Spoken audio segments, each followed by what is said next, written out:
The hospital gown was too thin for the draft coming from the ceiling vent.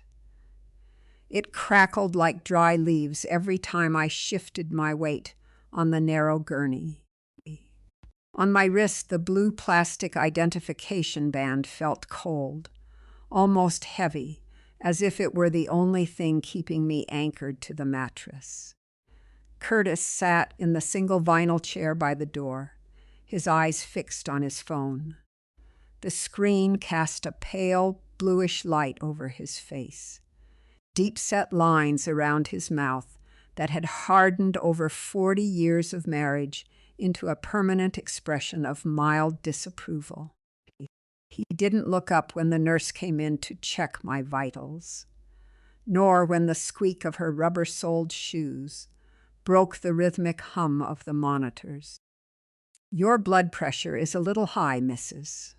Vance," she said, her voice carrying the practiced warmth of someone who spent her days dealing with strangers' crises. She squeezed my arm gently over the blood pressure cuff. "Are you feeling anxious?" "Just a bit cold," I lied. The truth was, my right hip had been grinding bone on bone for nearly 3 years. I had learned to walk with a subtle glide, a silent adjustment that kept the pain from showing in my face. I had done it so well that Curtis had genuinely seemed surprised when the surgeon told us the joint was nearly destroyed. "You never said anything," Curtis had remarked in the car on the way home, his tone suggesting I had kept a secret from him out of spite, rather than a quiet reluctance to disrupt his retirement routine. "We should be moving you down to pre-op in about 20 minutes, the nurse said, adjusting the IV drip. She looked at Curtis. "Are you staying through the procedure, sir?" "It usually takes about 2.5 hours. Curtis cleared his throat, his thumb still scrolling through a digital flyer for home improvement supplies. "I should probably head out once they take her in. The delivery truck for the riding mower is scheduled for noon. If I'm not there, they'll leave it at the curb, and the neighborhood association gets particular about that." The nurse paused, her hand lingering on the IV stand. She looked from Curtis to me, a small, subtle shift in her expression that told me she had seen this exact dynamic 100 times before. "We like to have a family member in the waiting room in case the surgeon needs to discuss anything mid-procedure." "She has my cell number," Curtis said, finally pocketing the phone. "I'm only 20 minutes away. If it's an emergency, just call."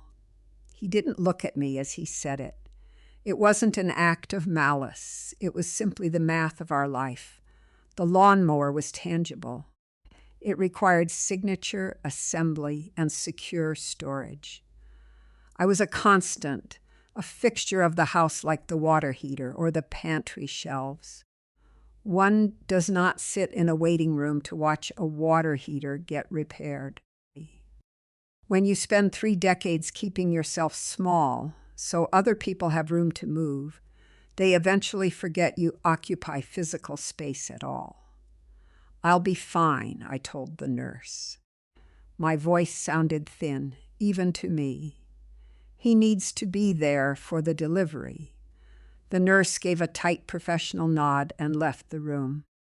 The silence that filled the space after the door clicked shut was heavy, smelling of isopropyl alcohol and Curtis's stale morning coffee. My phone vibrated on the small bedside table. I reached for it, my fingers trembling slightly. It was a text from our daughter, Natalie. "Hey, Mom, quick question. Do you know where you put the blue ceramic pie dish? I have the bake sale tomorrow, and I can't find it anywhere. Also, hope everything goes well today. Let me know when you're home." I stared at the screen, Natalie lived 6 blocks from the hospital. She had declined to come this morning because her youngest had a soccer scrimmage, and she simply couldn't split herself in two. I didn't remind her that for 20 years, I had split myself into dozens of pieces every single Saturday, managing carpools, laundry, and grocery runs without ever suggesting the task was a burden. "Is that Natalie?" Curtis asked, looking at his watch. "Yes." "She's looking for the pie dish." "Tell her it's in the pantry, top shelf behind the flour bin," Curtis said, standing up and stretching his arms. "Well, Lorraine, they're going to take you down soon. I'm going to head out now to beat the bridge traffic. No sense in paying $10 for the parking garage just to sit here." He walked over to the side of the bed. For a brief second, I thought he might kiss my forehead or take my hand. Instead, he patted my shoulder twice, his palm dry and cool through the thin cotton of my gown. "See you at home this evening," he said. "Drive safely," I replied. He left, the heavy wooden door swinging closed with a soft, pressurized sigh. I lay there, watching the red numbers on the digital wall clock change from 8:14 to 8:15. The surgery itself was a gray, featureless void. I remember the cold sensation of the anesthesia entering my hand, the sharp, metallic taste in the back of my throat, and then nothing. No dreams. Just a sudden, violent return to consciousness in the recovery ward, where the air was even colder, and my right leg felt like it had been encased in lead. The recovery room was a large, open bay, divided by pale yellow curtains. From behind the curtain to my left, I could hear a husband whispering to his wife, his voice thick with relief. "You did so well, sweetheart. I'm right here. Drink some water." I closed my eyes, the dry skin of my lips sticking together. "Mrs. Vance, are you awake?" I opened my eyes to see a different nurse, an older woman with tired eyes and a silver stethoscope draped around her neck. Her badge read Martha. She was holding a clipboard with a stack of yellow and pink carbon copies. "Yes," I croaked. "Water?" She reached for a small plastic cup with a bendy straw, holding it to my lips while I took 2 small, metallic-tasting sips. "The doctor says the joint went in perfectly. You'll be on your feet with a walker by this afternoon. We just need to get you transitioned to a regular room for observation." She paused, looking down at her clipboard, then scanned the small, curtained cubicle. Her eyes lingered on the empty vinyl chair where Curtis had sat 5 hours ago. "Is your husband back yet?" she asked. "No," I whispered. "He had to go home for a delivery." Martha's mouth thinned into a straight line. She looked back at the paperwork, tapping her pen against the metal clip. "I see. Well, we have a bit of an issue with the discharge processing and the admission paperwork for the overnight stay. The primary insurance policy is under your husband's name through his retirement plan." "Yes," I said, my chest tightening. "Curtis managed the logistics. The problem is, Mrs. Vance, he left the guarantor section blank on the admission intake. And he didn't sign the financial responsibility waiver before he left this morning. The billing office just flagged it. Our policy requires a signature from the primary policyholder before we can assign you to a recovery suite, or we have to file it as self-pay with a deposit." She looked at me, her gaze steady, carrying a quiet, uncomfortable pity. "We've tried calling his cell phone 3 times, Martha said softly. "It goes straight to voicemail."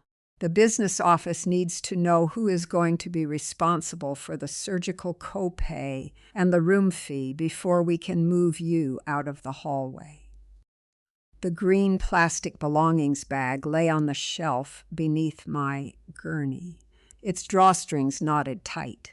It looked like a sack of trash. Inside were my sensible, thick-soled shoes, my winter coat, and my purse. "I can get your wallet for you, Mrs. Vance," Nurse Martha said, her voice dropping into that low, confidential register people use when discussing money in public places. "If you have a card, we can run for the deposit. It will let us bypass the system block and get you into a room. You must be exhausted." "My phone," I said, my throat still scratchy from the oxygen tube. "Let me try my husband first." She reached down, unknotted the plastic bag with a sharp yank, and handed me my phone. The screen was smudged with my own fingerprints. There were no missed calls. There was, however, another text from Natalie. "Never mind about the pie dish," borrowed Carol's. "Let me know when you're settled." I dialed Curtis. The line rang 4 times before his recorded voice came on, flat and dry, telling me to leave a message. I hung up and dialed again.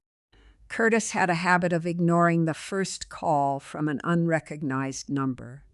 But he knew I was in surgery today. He had to know. On the 5th ring, the call was declined.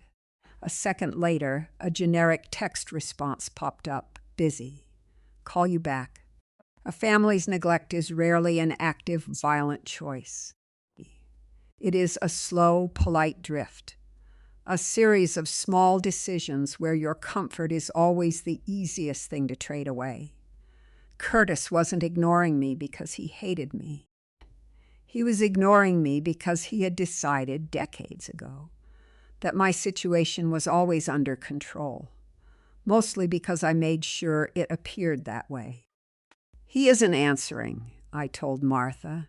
She stood patiently, her pen resting on the clipboard.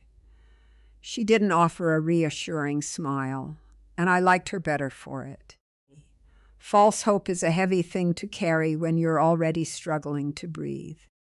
"Can I call my daughter?" I asked. I dialed Natalie. She answered on the 2nd ring.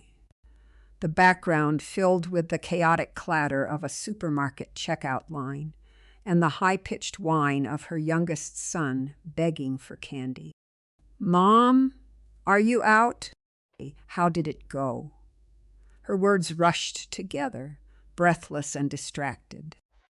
"It went well," I said. "Natalie, I'm still in the recovery hallway. There's an issue with the insurance signature. Your father didn't sign the guarantor form before he left, and they can't admit me to a room without a deposit. Could you run down here? It's only a few blocks." There was a long pause on the other end, followed by the heavy sigh of a woman who felt she was already doing too much for everyone else. "Oh, Mom.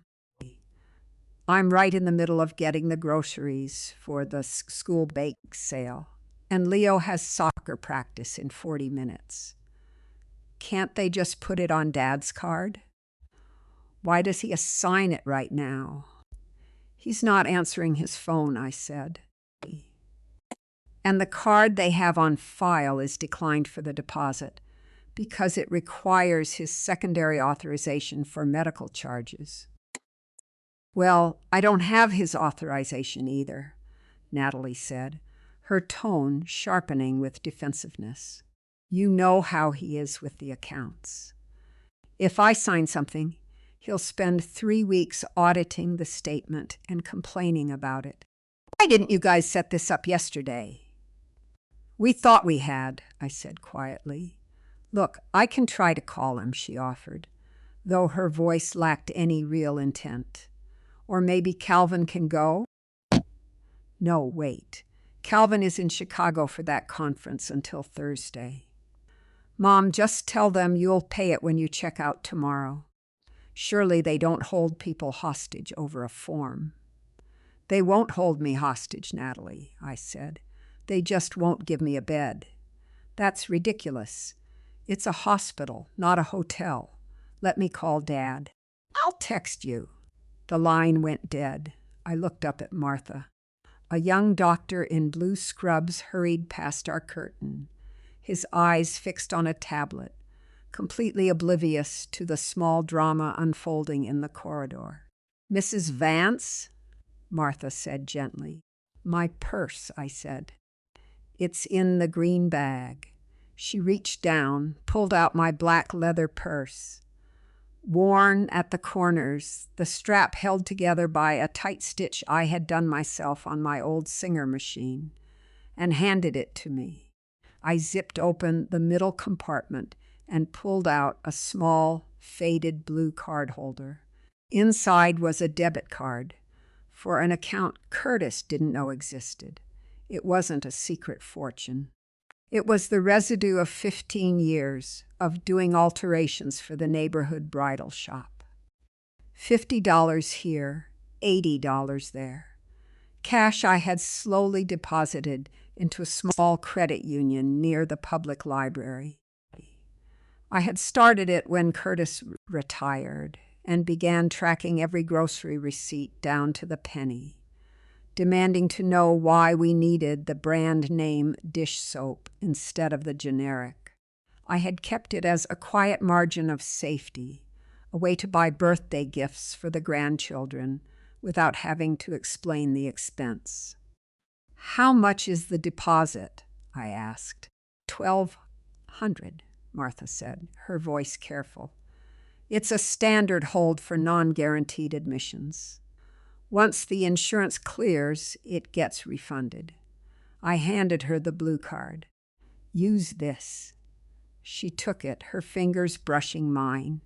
They were very cold. She walked to the small desk at the end of the hall, and I heard the flat, rhythmic chirp of the card terminal. It was the sound of my small margin of safety disappearing into the hospital's accounts. 10 minutes later, I was wheeled into room 412. It was a double room, but the other bed was empty. The privacy curtain pulled back to reveal an unmade mattress covered in plastic. The window looked out over a gray gravel rooftop and a series of giant silver exhaust fans that groaned against the wind. The nurse helped me transfer to the bed, a sharp, white-hot spike of pain shooting through my right thigh as my new joint bore weight for the first time. I didn't scream. I had learned long ago that screaming only makes the people around you uncomfortable. And when they are uncomfortable, they leave the room faster. The doctor will be in to check on you around 5, Martha said, adjusting the blanket over my feet. Try to get some sleep. The room grew dark slowly. The gray light outside the window turned to a deep bruising purple. I lay there, listening to the rhythmic sigh of my own compression boots, waiting for the phone to ring. It didn't ring until nearly 7. Lorraine? Curtis's voice was loud, accompanied by the distinct background clatter of dishes. He was home. He was in the kitchen. Yes, Curtis. I had to turn the ringer off on my phone, he said, his tone thick with irritation. That delivery guy was a complete idiot. He tried to drop the mower at the bottom of the driveway because he said the overhanging oak branches would scratch his truck. I had to spend 2 hours arguing with his supervisor. Did you get it settled? I asked. Yes, it's in the garage, but then I come inside and find 3 missed calls from the hospital. What's going on over there? Why are they calling me? They needed a signature for the financial responsibility form, Curtis. You left it blank. Well, of course I left it blank, he said, as if explaining something to a child. The insurance is through the retirement board. They have all that on file. They're just trying to double bill us. You didn't sign anything, did you? I had to pay a $1,200 deposit, I said. Otherwise, they wouldn't admit me to the room. Silence stretched over the line, long and heavy. I could hear the hum of our refrigerator in the background, a sound I had lived with for 40 years. 1,200? Curtis's voice had lost its irritation, replaced by a cold, sharp precision. On what card? Our joint account has an alert set for anything over 500, and I didn't get a notification. My throat felt dry again. I used my own card. Your own card? What does that mean? There was a rustling sound, the sliding of a drawer. Lorraine, I went into your dresser to look for the spare padlock key for the shed. The one you keep in the back of the jewelry box. I found a statement from some credit union on Grand Avenue. Why do you have an account there? Through the receiver, I could hear the distinct, rhythmic creak of the floorboard in our kitchen, the one right in front of the pantry. Curtis was pacing. It was a habit of his when he was trying to calculate a trajectory, whether it was the cost of a plumbing repair or the level of leverage he had in an argument. I'm waiting, Lorraine, he said. His voice had dropped into that flat, managerial tone he used when he was dealing with a subcontractor who had overcharged him. $12,000. And the statements have been going to your sister Denise's address in Ohio. Why? I rested my head back against the stiff hospital pillow. The plastic casing of the IV port in my hand was beginning to itch. Because if they came to the house, you would have asked me why I was keeping it. Of course I would have, he snapped. We're married. We've had a joint account since 1984. When the furnace went out 2 winters ago, and I had to put the $3,000 replacement on a 6-month financing plan, you sat there at the kitchen table and watched me worry about the interest rate. You knew you had this sitting there. You chose the premium model because you wanted the digital thermostat you could control from your tablet, Curtis, I said quietly. I told you we didn't need it, but you wanted the worry. It gave you something to manage. There was a sharp intake of breath on his end. Curtis did not like being summarized. He preferred to be the one who analyzed, the one who determined the efficiency of the household. That money belongs to the household, he said, his voice tightening. It's marital property. I'm going to call Denise. I want to know how long she's been helping you hide this. Denise doesn't know what's in the account, I said, though my heart gave a slow, heavy thud against my ribs. She only receives the mail because I asked her to. Don't drag her into this. I don't need to drag anyone. You did that yourself. We'll discuss this when you get home tomorrow. I have to go lock up the shed. He hung up without saying goodbye. The dial tone hummed in my ear, a flat, mechanical drone that felt entirely appropriate for the end of our conversation. I set the phone on the bedside table. My hip was throbbing now, a deep, dull ache that seemed to radiate from the center of my pelvis down to my knee. I reached for the call button to ask for the next dose of pain medication. But before my fingers could find the plastic trigger, the heavy oak door of my room swung open. It was Natalie. She looked windblown, her winter coat unzipped, a large leather tote bag slipping from her shoulder. She set a paper cup of lukewarm tea from the hospital cafeteria on my bedside table, then sank into the vinyl chair Curtis had occupied earlier. She didn't offer a hug. Instead, she let out a long, theatrical sigh and rubbed her temples. "Mom," she said, her voice strained, "Dad is absolutely losing his mind. He called me 3 times while I was in the checkout lane. I had to leave half my groceries at the register because he was shouting so loud the cashier could hear him." "I'm sorry, Natalie," I said, my voice barely louder than a whisper. "I didn't want you involved." "Well, I am involved," she said, looking at me with a mixture of exhaustion and irritation. "He's talking about secret accounts and Ohio and lawyers. He said you've been lying to him for years. What is going on? Since when do you have $12,000 just lying around?" A daughter often views her mother not as an independent woman with a private inner life, but as a utility. A natural resource meant to be harvested, never replenished. To Natalie, I was the woman who folded her laundry when she was overwhelmed, the woman who kept her secret recipes, the woman who existed to absorb the friction between her and her father. I was not a person who made financial plans.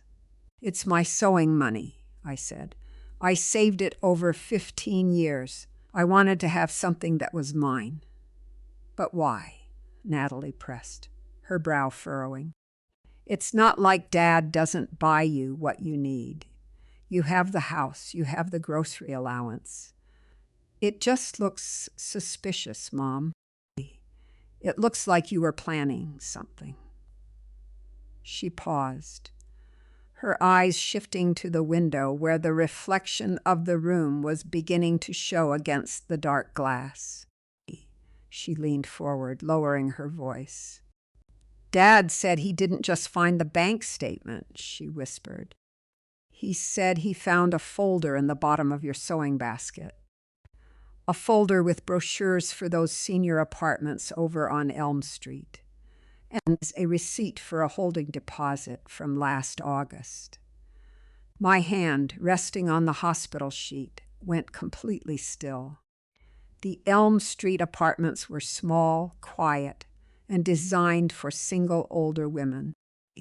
They had wide windows that let in the morning light and a small garden plot in the back where residents could grow tomatoes and herbs. I had visited them on a Tuesday afternoon, while Curtis was at his weekly golf outing.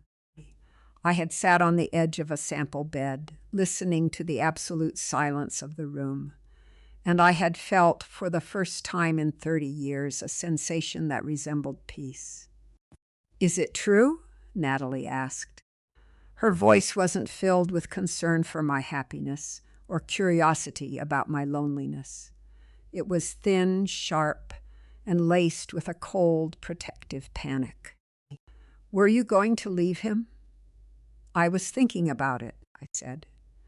Natalie stood up so fast. Her tote bag tumbled off the chair, spilling receipt slips and lipsticks onto the linoleum floor. She didn't bother to pick them up. "Mom, you can't be serious," she said, her voice rising. "You're 61 years old. You just had a total hip replacement. You can't just pack up and leave Dad because you're having some kind of late life crisis. Who is going to take care of him?"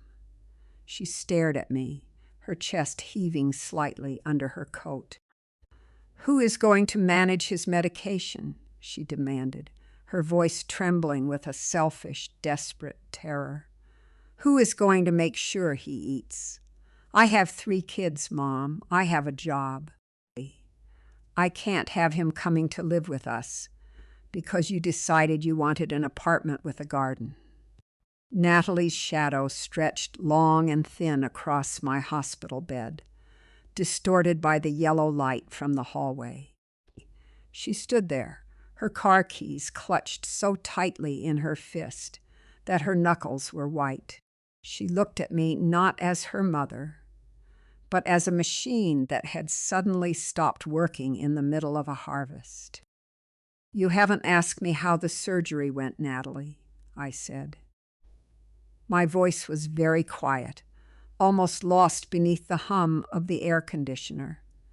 She flinched, a flicker of genuine shame crossing her face, before she quickly smothered it with anger. "Of course I care about your surgery, ma femme. I brought you tea. I came straight here after the grocery store. But you're dropping a bomb on the family. You're talking about leaving Dad like it's a casual decision you made while gardening." "It wasn't casual," I said. "It took me 2 years to save the deposit." "And what about the house?" she demanded, ignoring my words. "What about Thanksgiving? What about the kids' birthdays? Are we supposed to have 2 separate holidays now? Do you have any idea how much work that is for me? I'm already the one who has to organize everything, because you and Dad just sit there." She had inherited Curtis' eyes, not the color, which was a soft hazel, but the way they looked through a person to calculate the inconvenience they were causing. To Natalie, my marriage was the mortar that held her own life together. If the mortar crumbled, she would have to carry the bricks herself. "I think you should go home, Natalie," I said, turning my head to look at the gravel rooftop outside. "Your kids will be waiting for dinner." She stood there for a long moment, the silence between us growing thick and sour. Finally, she began picking up her spilled cosmetics from the floor, dropping them into her bag with sharp, aggressive thuds. "Dad is coming here tomorrow morning," she said, her back to me.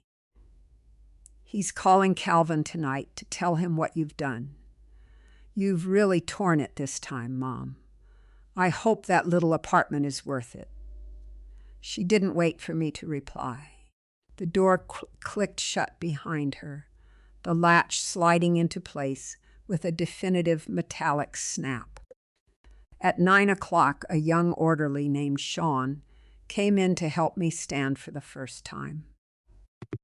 The physical therapy guidelines were strict.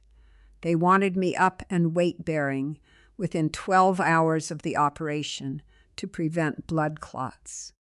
The transition from the bed to the floor was as an exercise in pure, unadulterated pain.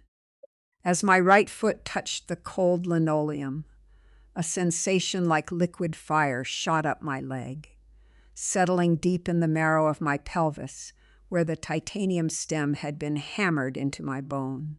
My hands gripped the gray foam handles of the walker, my knuckles turning white as I gasped for air. "Take it easy, Mrs. Vance," Sean said, his hand firm on the gate belt around my waist. "Don't look at your feet. Look at the wall. Just one step. A woman's body is a ledger where her family writes their debts, expecting her to carry the balance until she breaks."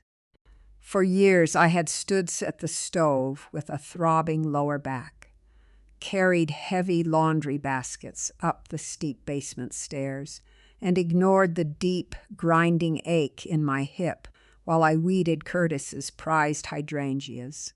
I had done it because I believed that sacrifice was the currency of love. But as I took that first agonizing step forward, the walker scraping against the floor, I realized something else. They didn't love the sacrifice. They simply loved the convenience of it. By the time Sean helped me back into the bed, my gown was damp with sweat, and my hands were shaking so violently I could barely hold the cup of ice chips he gave me. "You did great," he said, adjusting the pillows. "The first one is always the hardest." I didn't answer. I lay there in the dark, watching the red numbers on the wall clock pulse, 9:42, 9:43. I reached for my phone, expecting a flurry of angry texts from Curtis or Calvin. Instead, there was only one notification, a voicemail from an unknown area code. I pressed the phone to my ear, turning the volume down so it wouldn't echo in the empty room. It was my sister, Denise. Her voice was low and trembling, the background quiet. "Lorraine, it's me," she whispered. "Curtis called here about an hour ago." "He was screaming, Lorraine. I've never heard him like that. He said he knows about the account, and he's going to file a motion to freeze everything. But that's not all." She paused, and I could hear her taking a shaky breath. "He went up into the attic," Denise continued. "He found the old metal lockbox from Mom's estate, the one you brought back after the funeral. He said the original deed and the transfer certificates for the cabin land in Upper Michigan are gone. He asked me if I had them, or if you had sold them behind his back. Lorraine, he's accusing you of grand theft. He said he's going to the bank first thing in the morning to see if you have a safe deposit box he doesn't know about. What did you do with those papers?" My breath caught in my throat. My eyes drifted to the green plastic bag sitting on the shelf beneath the television, where my personal belongings were stored. Inside the zippered lining of my winter coat, sewn into the silk fabric between the shoulder blades, was a small brass key. The hospital at 3 a.m. is a place of low, hummed vibrations and cold, artificial light. Through the crack in my door, I could see the nursing station, the green glow of their computer monitors, reflecting off the faces of 2 young women whispering to each other. My hip throbbed in time with my pulse, a rhythmic hot warning. But the physical pain was nothing compared to the cold, sharp clarity that had settled in my chest since Denise's voicemail. I reached for the call button. A few minutes later, a night shift nurse named Clara entered, her footsteps silent on the linoleum. "Are you in pain, Mrs. Vance?" she asked, her voice hushed. "A little," I said, "but mostly I'm just so cold. Could you do me a favor and pull my blue coat out of that green bag on the shelf? I'd like to drape it over my shoulders." Clarissa smiled, a quick, sympathetic expression. She went to the shelf, unknotted the plastic bag, and pulled out my heavy navy wool coat. She draped it over my chest, tucking the edges around my arms. "Let me know if you need another blanket," she said before slipping back out into the hall. As soon as the door clicked shut, my fingers moved down the lining of the coat. Near the back seam, where the silk met the heavy wool, my thumb found the small, hard lump. I had sewn the tiny brass key into the hem 2 years ago, using a double strand of black carpet thread. It was still there. That key opened Box 304 at the 5th Street Credit Union. Curtis thought the box contained only the deed to the 80 acres of timberland in Upper Michigan. Land my mother had left me. Land he had spent 20 years trying to sell. He had called it worthless swamp, a tax liability we needed to dump so he could invest the capital in a local dry cleaning franchise that eventually went bankrupt anyway. I had lied to him then. I had told him the title was tied up in a complicated probate dispute with my cousins, a lie I sustained by quietly paying the property taxes myself with the cash from my sewing alterations. But the deed wasn't the only thing in Box 304. The next morning the sun rose bright and harsh. casting long geometric shadows across my small hospital tray. I was trying to choke down a cup of lukewarm broth when the door swung open. It wasn't Curtis alone. He came in first, wearing his brown leather golf jacket, his jaw set in a hard, stubborn line. Behind him walked Calvin, our 34-year-old son. Calvin was tall, his hair neatly parted, wearing his corporate office slacks and a pressed blue shirt. He carried his leather briefcase under one arm, looking less like a son visiting his convalescing mother, and more like an auditor arriving for a difficult corporate review. A son raised by a controlling man does not become a protector. He becomes a junior administrator of the same household prison. "Mom," Calvin said, stepping toward the bed. He didn't bend down to kiss my cheek. He simply stood at the foot of the bed, his hands resting on the metal rail. "How are you feeling after the surgery?" "I'm sore, Calvis," I said, setting the plastic spoon down, "but I'm managing." "Good. That's good," he said, though his eyes were already scanning the room, landing on my purse on the bedside table. "Look, Dad called me last night. He was very upset, and frankly, so am I. We need to talk about this situation before it gets out of hand." Curtis didn't speak. He stood near the door, his arms crossed over his chest, his eyes fixed on me with a cold, triumphant intensity. He had brought the reinforcement. He had brought the son who had gone to business school, the son whose opinion Curtis actually valued.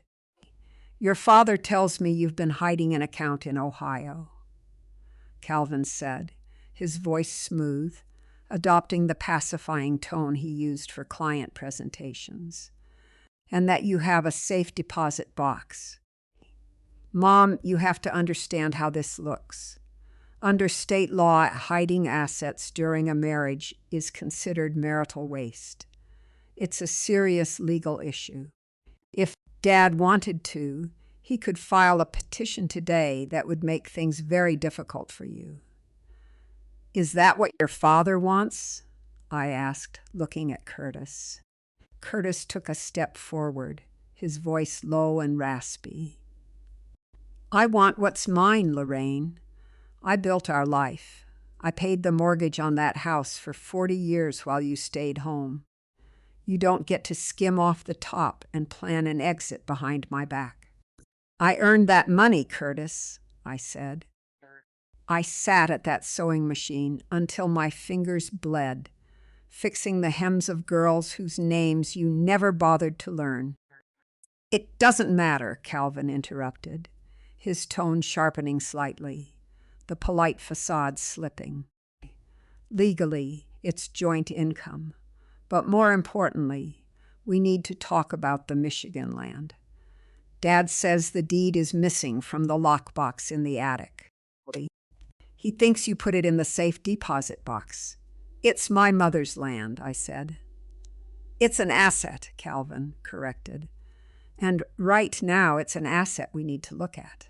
I did some research this morning. A developer is buying up parcels near Marquette for a new lakefront subdivision. That 80-acre plot is worth nearly $200,000 now. Dad and I have discussed it. We want to list the property. It's the sensible move. It will secure their retirement, and frankly, it will pay for this surgery and whatever care you need going forward." He reached into his briefcase and pulled out a single sheet of paper. A power of attorney form, already stamped with a notary seal from his office. "I need you to sign this, Mom," Calvin said, holding a black pen out to me. "And we need the key to the safe deposit box.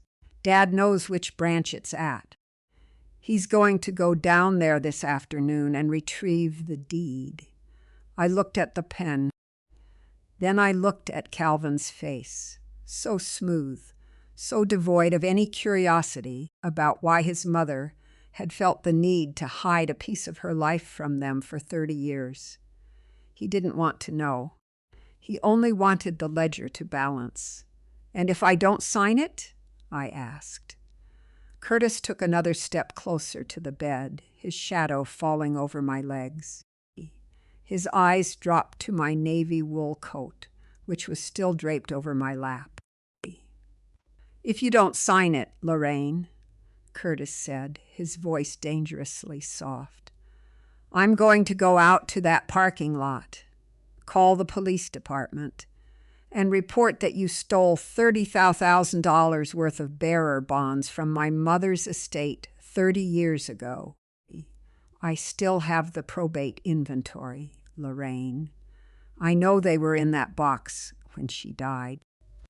The silence that followed Curtis's threat was filled only by the rhythmic click of my compression boots.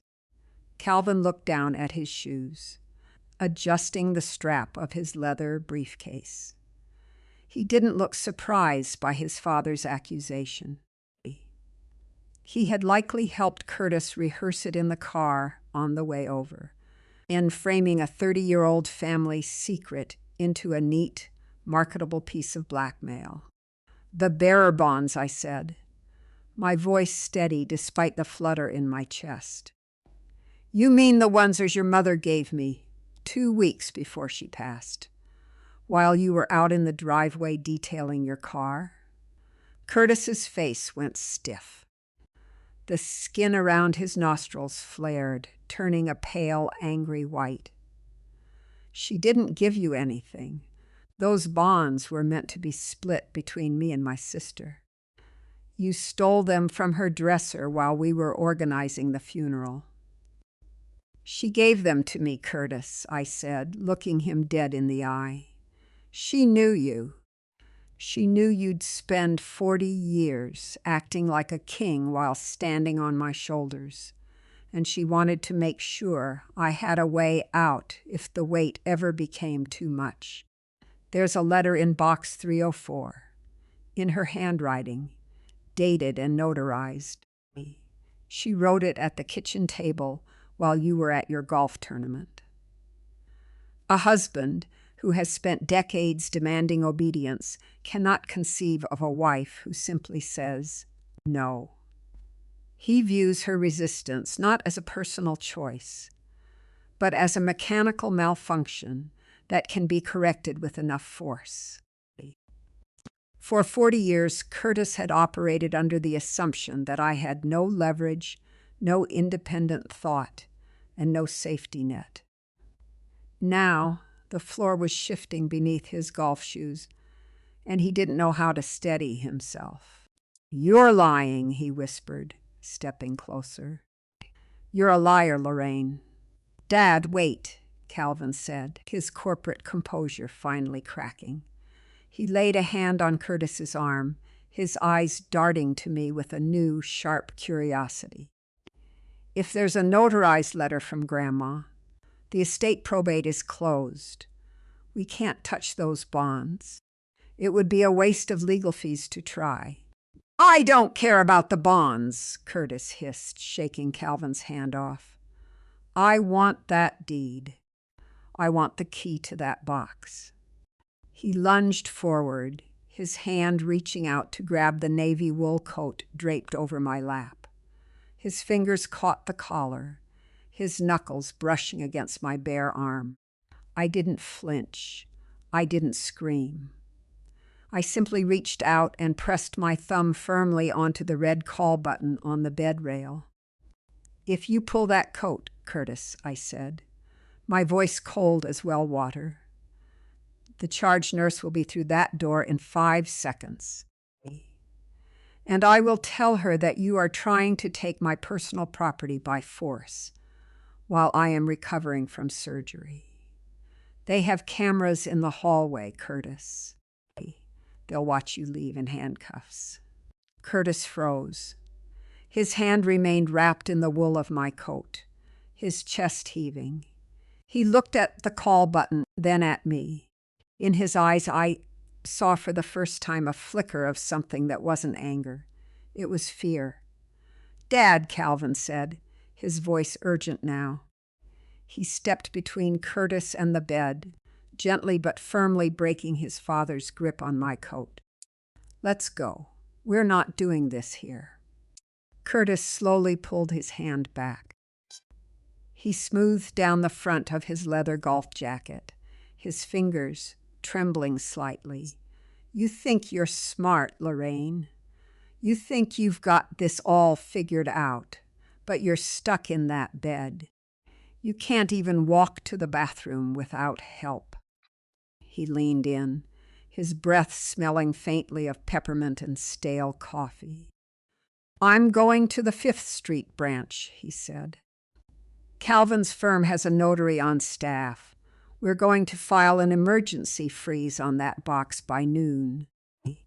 By the time they discharge you from this place, you won't be able to buy a cup of coffee, let alone rent an apartment."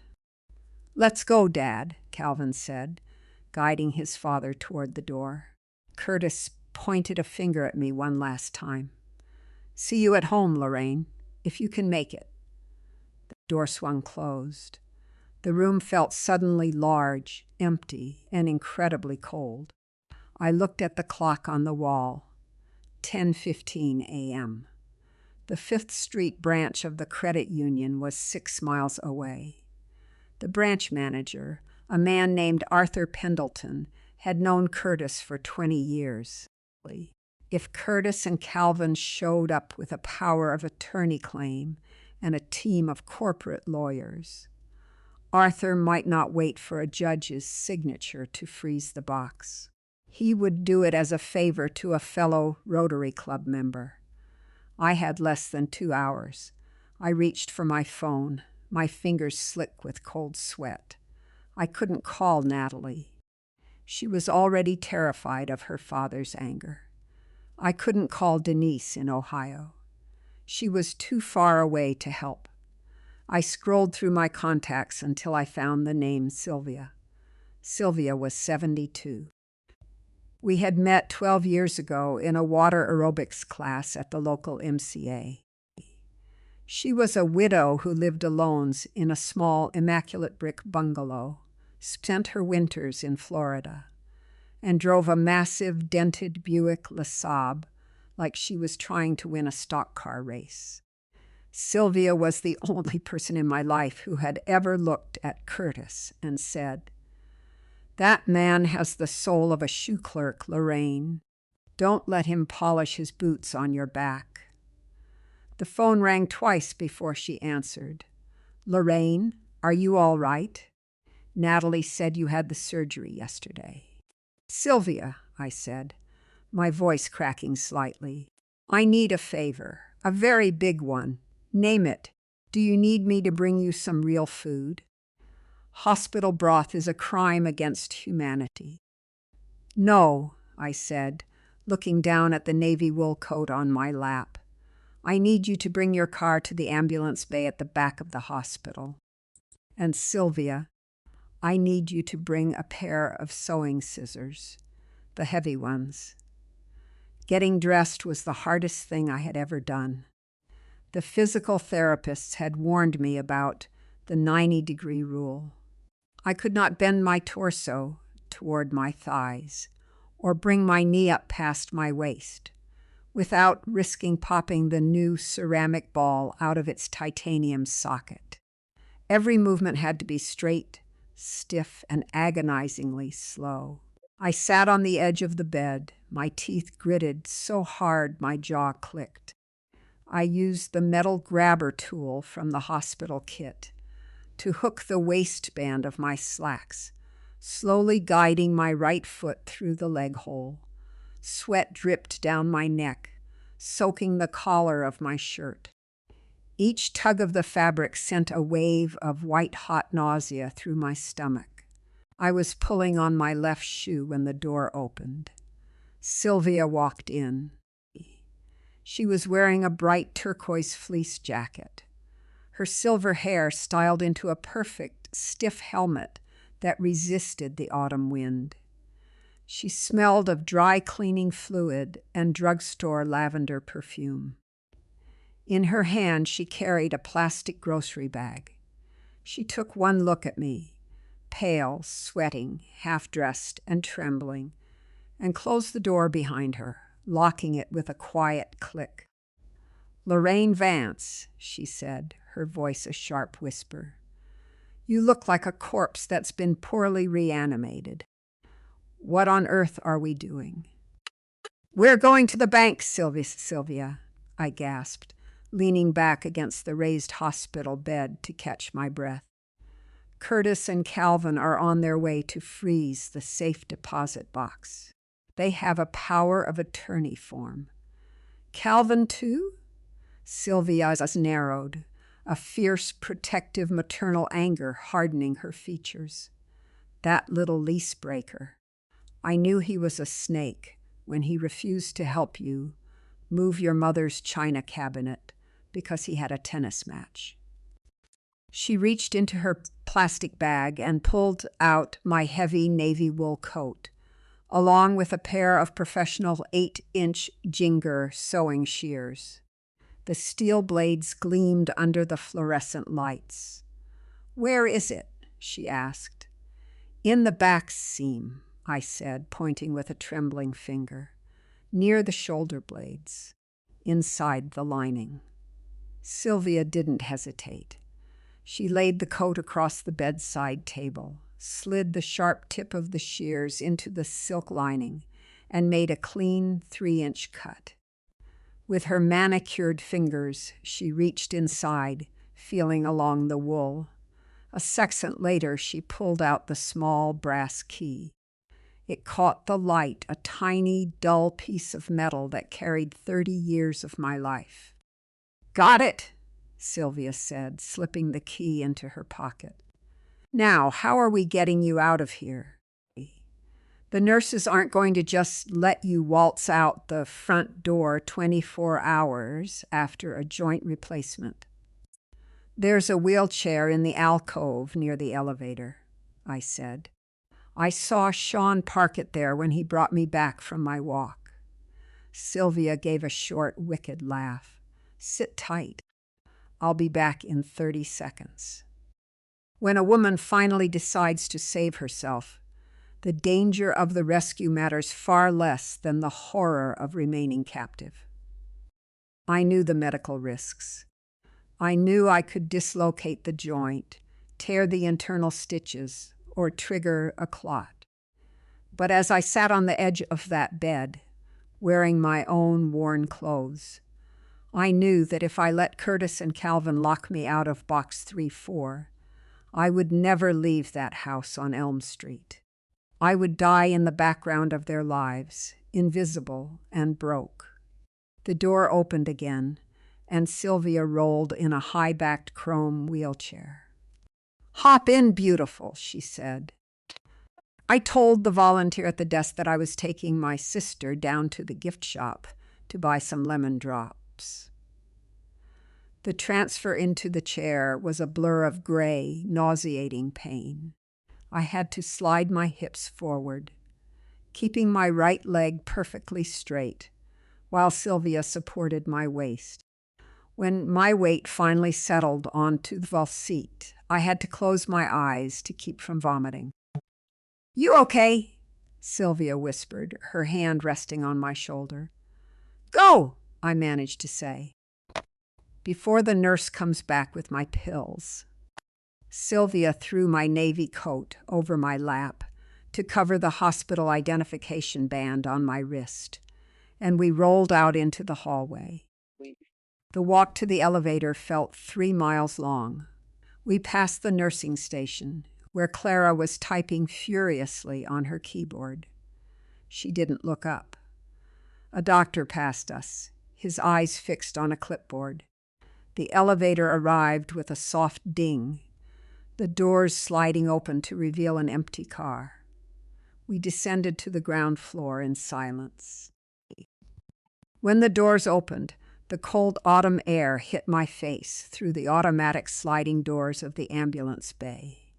It felt incredible, crisp, sharp and smelling of wet asphalt and fallen leaves. Sylvia's Buick LeSabre was parked idling in the red zone, the tailpipe coughing white plumes of exhaust into the chilly morning air. Getting into the passenger seat was another mountain of pain. The Buick's seats were high and deep, which helped with my leg restriction, but the pivot required to get my left leg inside the footwell nearly made me black out. I collapsed against the headrest, my chest heaving, my forehead pressed against the cold glass of the window. Sylvia hopped into the driver's seat, threw the car into drive, and cleared the hospital curb with a violent jolt that made my teeth rattle. 6 miles, Sylvia said, her eyes fixed on the road as she merged into the morning traffic. We'll be there in 10 minutes if I skip the lights on Broadway. I reached into my pocket for my phone.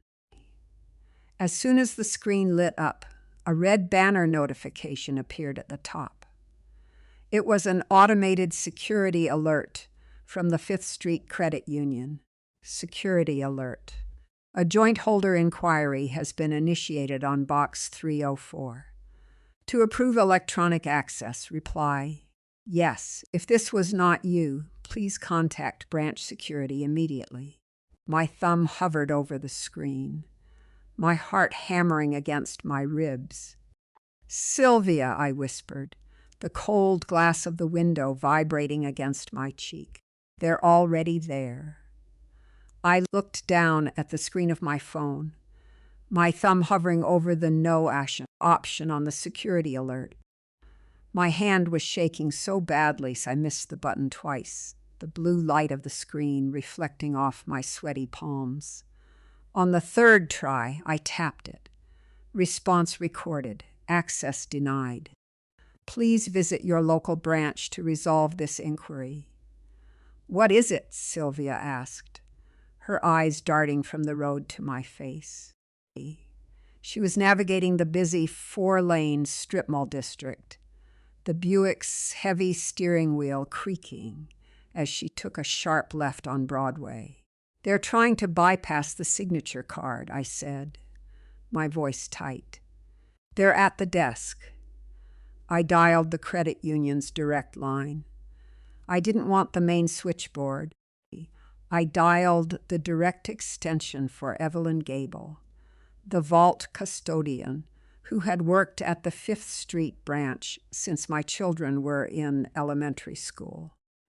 Evelyn was a quiet, meticulous woman who wore reading glasses on a silver chain and kept a small dish of butterscotch candies on her desk near the heavy steel vault gate. Fifth Street Credit Union, Safe Deposit Vault. This is Evelyn. Evelyn, it's Lorraine Vance, I said, leaning forward to relieve the pressure on my right hip. A sharp stitch of pain flared in my side, making my breath catch. Lorraine? Evelyn's voice dropped instantly into a hushed, nervous whisper. Oh dear, your husband is here. He's in Arthur's office with your son, Calvin. They've been here for 20 minutes. Evelyn, do not let them near Box 304, I said, gritting my teeth as Sylvia swerved to avoid a delivery truck. I am the only one on that signature card. My husband does not have access. I know, Lorraine, I told Arthur that, Evelyn whispered, the sound of papers rustling in the background. But Calvin is being very professional and very aggressive. He brought some kind of power of attorney document and a copy of your marriage certificate. He's telling Arthur that you're medically incapacitated in the hospital and that they need to retrieve a deed for an emergency sale. Arthur is on the phone with the regional compliance officer right now. I'm not incapacitated, Evelyn, I said. I am in a car. I am 5 minutes away. Oh, thank goodness, she breathed. I'll try to drag my feet with the vault log. But hurry, Lorraine. Arthur is, well, you know how he is with Curtis. They're on the library board together. I hung up and looked at Sylvia. Put your foot down, I said.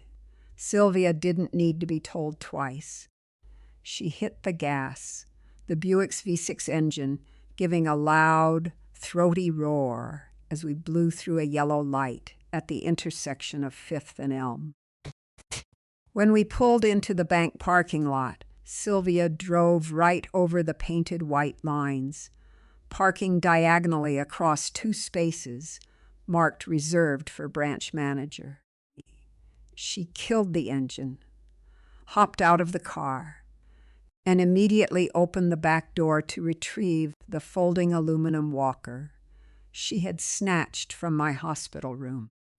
A man who treats his wife as a permanent invalid is always utterly blindsided when she stands up, even if she has to bleed to do it.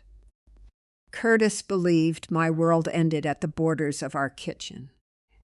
He believed my hip surgery was the final lock on my cage.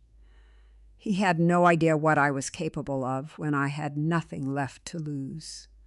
Sylvia helped me swing my straight leg out of the passenger side. The pain was different now. Not the dull, grinding ache of the arthritis, but a sharp, localized fire where the surgical staples were pulling against my skin. I leaned heavily on the walker, my arms taking most of my weight as we made our slow, halting way toward the heavy glass doors of the lobby.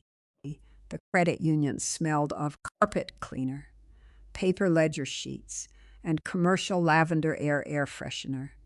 It was quiet, the only sound the soft, rhythmic clack, clack, clack of a teller counting 20s. To our left, behind a floor-to-soiling glass wall, was Arthur Pendleton's office.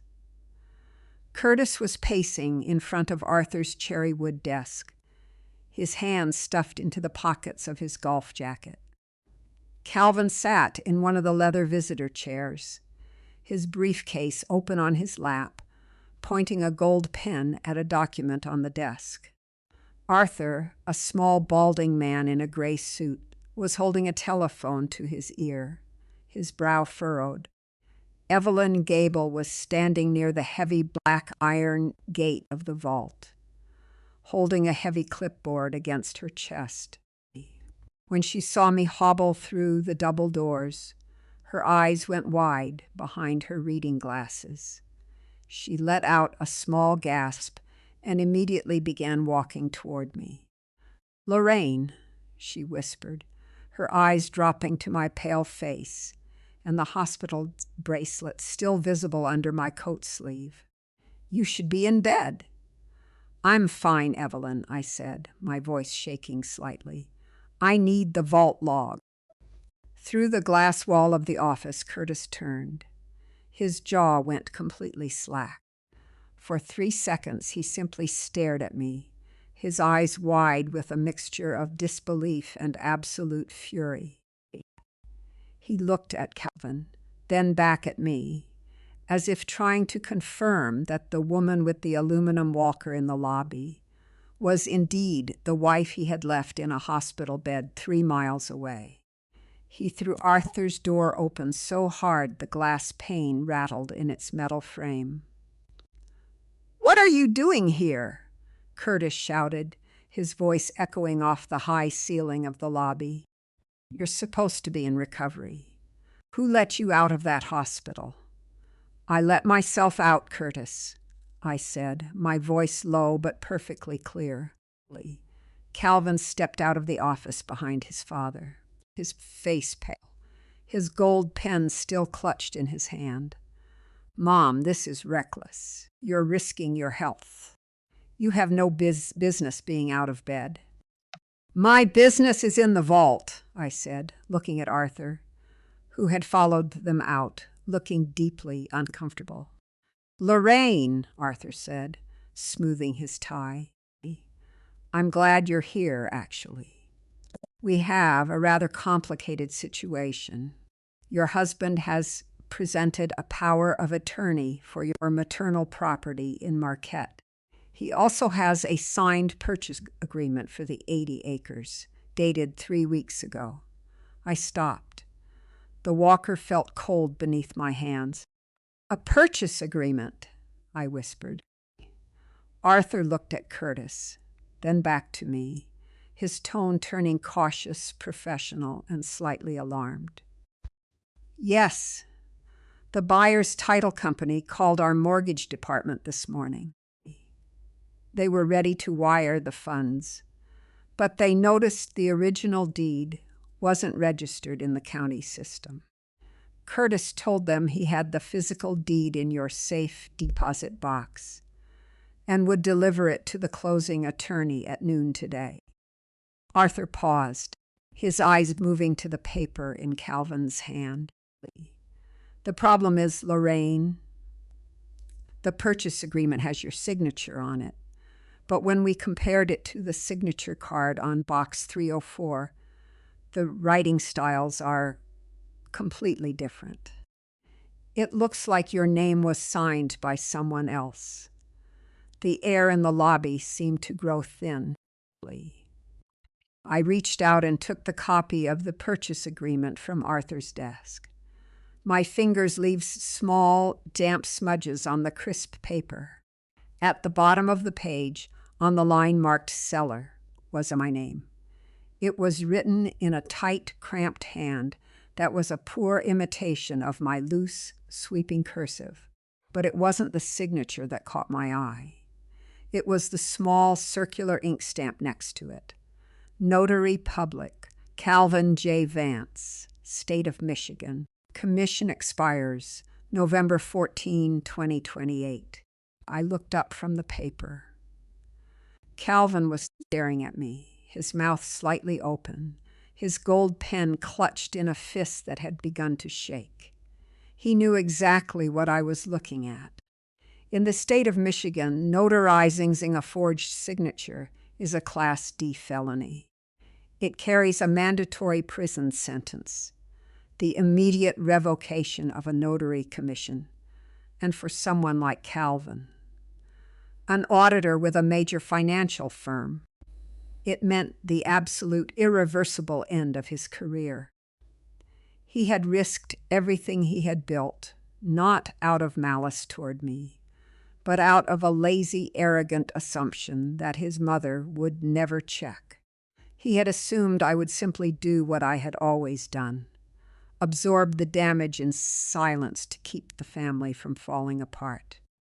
You notarized this, Calvin, I asked, my voice flat, devoid of any anger.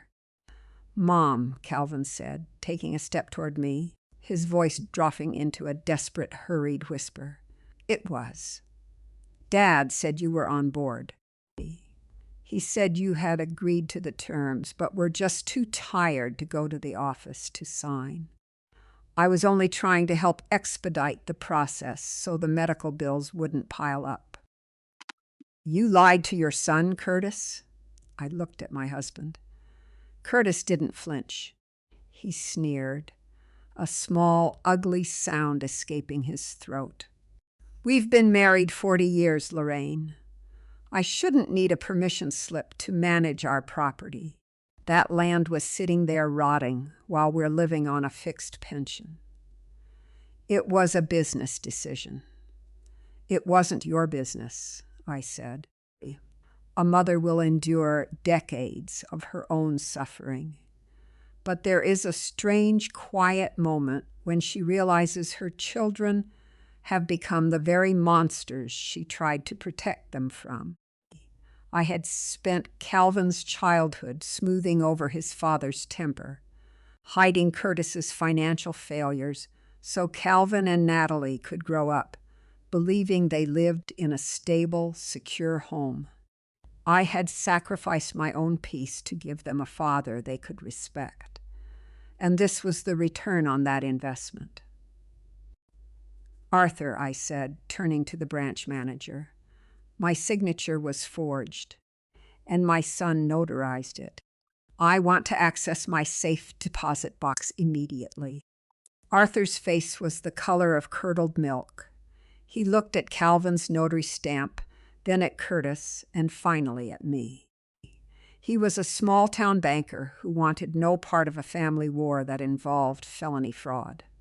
"Evelyn," Arthur said, his voice cracking slightly. "Take Mrs. Vance to the vault." "Arthur, you can't do that," Curtis yelled, taking a step toward the metal gate. "That box has marital assets in it." Evelyn Gable didn't wait for Arthur to reply. She stepped in front of the gate, her keys clinking loudly, her face set in a hard, stubborn mask. "Only signature card holders are permitted past this gate, Mr. Vance. You are not on the card. Please step back, or I will have the teller call the police."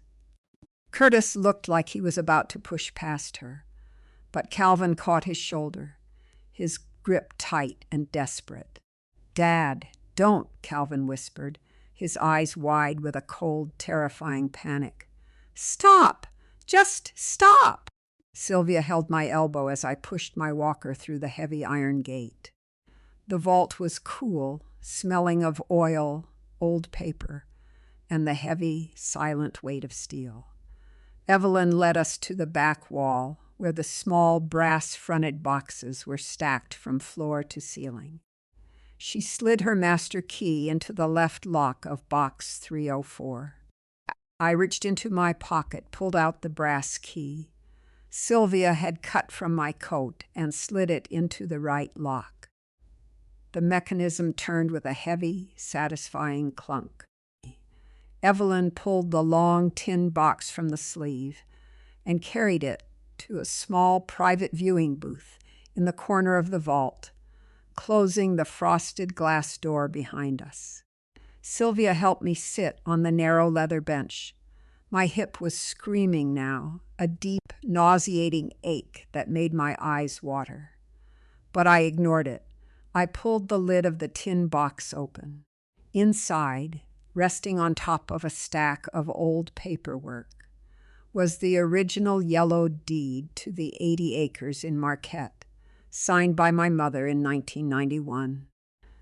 Beneath it was the notarized letter from Curtis's mother, Vivian, and the $30,000 in bearer bonds, their edges crisp and clean. But there was also a third document, one I had forgotten I had kept. It was a copy of the deed to our home on Elm Street, the house we had lived in for 34 years. When we bought it, Curtis had insisted on being the only name on the title, claiming kept simpler for tax purposes. But I had kept the original closing documents from the title company. I pulled them out, my eyes scanning the faded ink of the closing statement. The down payment for the house had been $42,000. Every penny of that down payment had come from the sale of my grandmother's small farmhouse in Ohio, an inheritance that was legally mine before the marriage. Under state law, because the down payment was made with separate, non-marital funds, I owned a 40% stake in the home, regardless of whose name was on the title. I looked at the deed to Marquette, then at the Elm Street papers, and finally at Calvin's notary stamp on the copy of the purchase agreement I still held in my hand. I turned to Sylvia. "Sylvia," I said, my voice quiet but firm, "I need you to look at that copy of the purchase agreement. Is there a phone number for the buyer's closing attorney listed at the bottom?"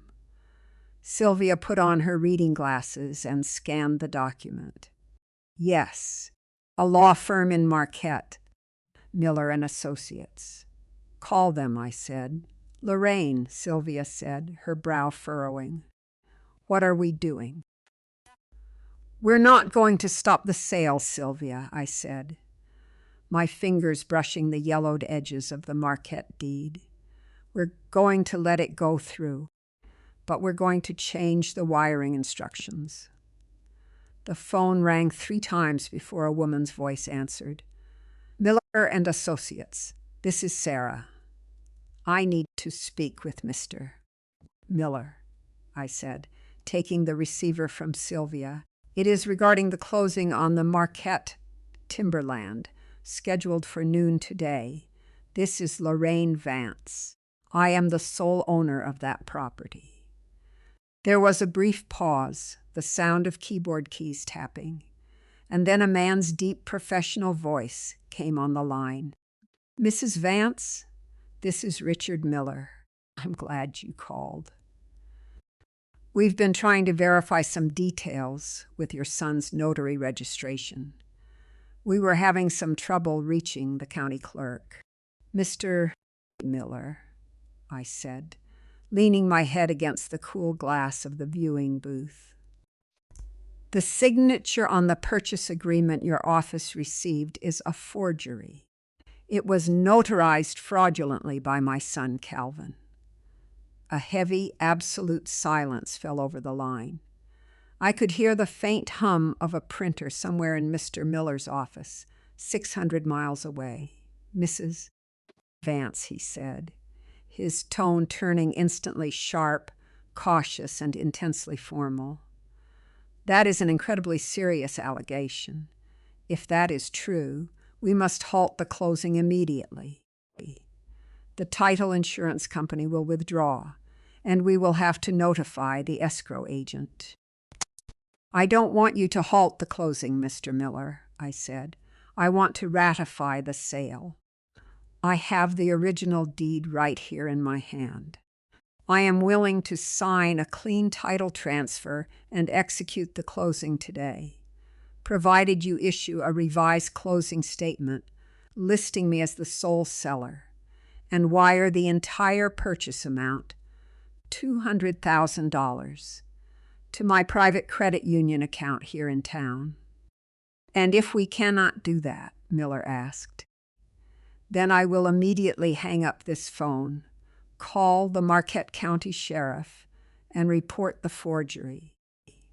The land will be tied up in criminal litigation for the next 5 years, and your client's subdivision project will be dead before it starts. I was gambling, but I knew how developers worked. They had already invested millions in surveying, environmental impact studies, and road construction. A 5-year litigation delay would cost them more than the price of the land itself. I heard Miller take a slow, deep breath. Mrs. Vance, if you can provide a scanned copy of the original deed and sign a digital ratification agreement within the next 30 minutes, I can instruct our mobile notary in your area to meet you at the 5th Street branch. We can adjust the wiring instructions and close the transaction by noon. I am at the 5th Street branch right now, I said. Send the notary. I hung up the phone. A bully's power relies entirely on the assumption that his victims love their peace more than they hate their chains. For 40 years, Curtis had assumed that I would always choose the path of least resistance. He had assumed I would protect Calvin's career, protect the family's public reputation, and keep the peace at all costs. He had never considered what would happen if I simply stopped caring about the peace. I turned to Sylvia. Help me up. With her support, I pushed my walker out of the vault, the metal legs clicking against the tiled floor. We emerged into the lobby. Curtis and Calvin were still there, standing near the glass-walled office. Calvin looked like a man waiting for a jury to return with a death sentence. His face was gray, his collar unbuttoned, his hand holding his gold pen so tightly his knuckles were bloodless. Curtis was still pacing, but his movements had lost their aggressive swagger. He looked frantic, his eyes darting to the exit as if considering running. I sat down in one of the leather armchairs near the lobby entrance. My right leg extended straight out to ease the blinding ache in my hip. "Calvin," I said, my voice carrying clearly through the quiet lobby. "Curtis, come here." They walked over like two boys called to the principal's office. Calvin arrived first, his eyes fixed on my hands, which were resting quietly on the arms of the chair. "I just spoke with the closing attorney in Marquette," I said. "The sale is going through. I am ratifying the deed. Your career is safe, Calvin. I am not calling the sheriff." A massive, visible wave of relief washed over Calvin's face. He let out a ragged breath, his shoulders sagging. "Thank you, Mom, thank you. I swear, I didn't know." "Quiet," I said. His mouth snapped shut. "The money is going into my private account," I continued, looking at Curtis. "All 200,000. But we're not finished. Calvin, you're going to sit down at Arthur's desk. You're going to draft a quitclaim deed for the Elm Street house, transferring 50% of the ownership to me. And your father is going to sign it right now, with Arthur as a witness." Curtis let out a harsh bark of a laugh, though his eyes were wide and wild. "You're crazy, Lorraine. You think you can just extort me in the middle of a bank lobby. I'm not signing over half my house to you." "Then Calvin goes to prison," I said, my voice as calm as a winter morning. "And your name goes in the local paper as the man who forced his own son to commit notary fraud to steal from his mother. I wonder how your friends at the Rotary Club will feel about that, Curtis. I wonder who will play golf with you when they know you're a thief." Curtis stared at me, his mouth opening and closing like a fish out of water. He looked at Calvin. Calvin was staring at his father, his eyes wet with tears, his chest heaving. "Dad, please, you have to sign it, please. If they audit my notary log, I'm ruined. I'll lose my license. I'll lose my job." "Calvin," Curtis stammered, his authority crumbling into a pathetic, desperate confusion. "Sign it, Dad," Calvin yelled, his voice cracking, drawing the attention of two tellers at the counter. "Just sign the damn paper." Curtis looked back at me. The smug, controlling husband who had ruled our home for 40 years had vanished. In his place stood a tired, aging man who had finally run out of leverage. Slowly, Curtis walked toward Arthur's office. His shoulders slumped, his head down. Calvin followed him, his pen clutched in his hand. I watched them go, feeling a strange, hollow sensation in my chest. There was no joy in this victory.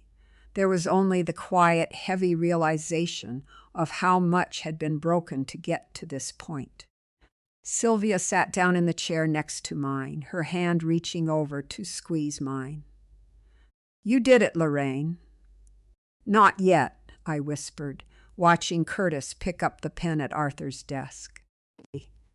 A minute later, Curtis walked out of the office. He didn't look at Calvin, who was still inside, staring at the computer screen. Curtis walked straight toward my chair, a cold, oily smile slowly spreading across his face. He leaned down, his eyes fixed on mine. "You think you won, Lorraine," he whispered, his voice dripping with a venomous, quiet satisfaction. "You want half of the Elm Street house? You can have it, but you should have checked the public records first." My heart gave a slow, heavy thud. "What did you do, Curtis?" I asked. "I took out a home equity line of credit 6 months ago," he whispered, his smile widening. $180,000. I used it to buy into a commercial real estate trust in Arizona. The trust went bankrupt last month, Lorraine. The money is gone. The house is fully leveraged. There is no equity left. If you take half of that house, you're taking half of a $200,000 debt. Curtis's smile was a desperate, ugly thing, tight at the corners and wet with saliva. He stood over me, his chest puffed out, waiting for the blow to land. He wanted to see my shoulders slump. He wanted to see me realize that even in my triumph, he had managed to hollow out the ground beneath my feet. I looked at him for a long moment, the hum of the bank lobby fading into a distant metallic white noise. 6 months ago, I said, my voice barely louder than a whisper, a home equity line of credit. That's right, Curtis sneered, leaning closer. 180,000. The documents are registered with the county clerk. You want half the house? Go ahead. Sign the papers Calvin just printed. You'll be legally assuming $90,000 of that debt the second Arthur stamps it. I looked past Curtis's shoulder into Arthur's glass office. Calvin was sitting at the desk, his head in his hands, his shoulders shaking. A man who gets away with a small lie eventually treats the truth as a mere suggestion. Building a house of cards and expecting the women in his life to stand beneath it to hold up the ceiling. For 40 years, Curtis had handled the finances, treating me as a silent partner who didn't have the stomach for real business. But he had forgotten one very basic, very simple legal reality. Curtis, I said, my voice perfectly level. The Elm Street house is our primary marital residence. It is protected under the Homestead Act. His smirk faltered, just a fraction. What does that have to do with anything? The deed is in my name. It doesn't matter whose name is on the deed, I said, leaning forward, the pain in my hip flare-up dulling into a cold, focused adrenaline. In this state, a bank cannot legally issue a home equity line of credit on a primary marital residence without the written consent and signature of both spouses. I never signed a HELOC, Curtis. I didn't even know you were applying for one. The silence that followed was absolute. Curtis' face went from triumphant to a strange, mottled gray. He took a half step back, his eyes moving frantically to Arthur's office, then back to me. Who notarized the HELOC 6 months ago, Curtis? I asked, though I already knew the answer. Did Calvin do that one too? Inside the office, Calvin slowly lifted his head. His eyes were red, his face completely hollow. He looked at his father through the glass, his mouth moving in a silent, desperate apology. They had been doing it for years. It hadn't started with the Marquette land. It had started with the house, then the HELOC, then the land. A static, quiet draining of my life's stability to fund Curtis's desperate, arrogant schemes, all of it facilitated by the son I had raised, the son who had used his legal notary stamp to sign his mother's name away while she was home folding his laundry. Arthur, I called out, my voice cutting through the lobby. Arthur Pendleton hurried out of his office, his forehead shiny with sweat. Yes, Lorraine? Which bank issued the HELOC on my house 6 months ago? I asked. Was it this branch? No, Arthur said, his voice trembling. We didn't handle that loan. It was First National. But Lorraine, if what you're saying is true, if you didn't sign the loan consent, then the mortgage itself is fraudulent. The bank will have to void the lien on your half of the property.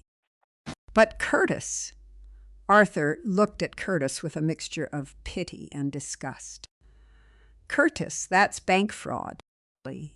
It's a federal offense." Curtis looked like he had been struck in the chest with a heavy stone. He stumbled back a step, his hand reaching out to grip the back of a lobby chair to keep from falling. He looked at Calvin, who had slipped out of the office and was now standing near the glass door, his briefcase hanging limply from his hand. "Mom!" Calvin whispered, his voice cracking. I didn't think. Dad said you knew. He said you were the one who suggested it." "You knew I didn't, Calvin," I said, looking at my son. "You knew because you didn't see me sign it.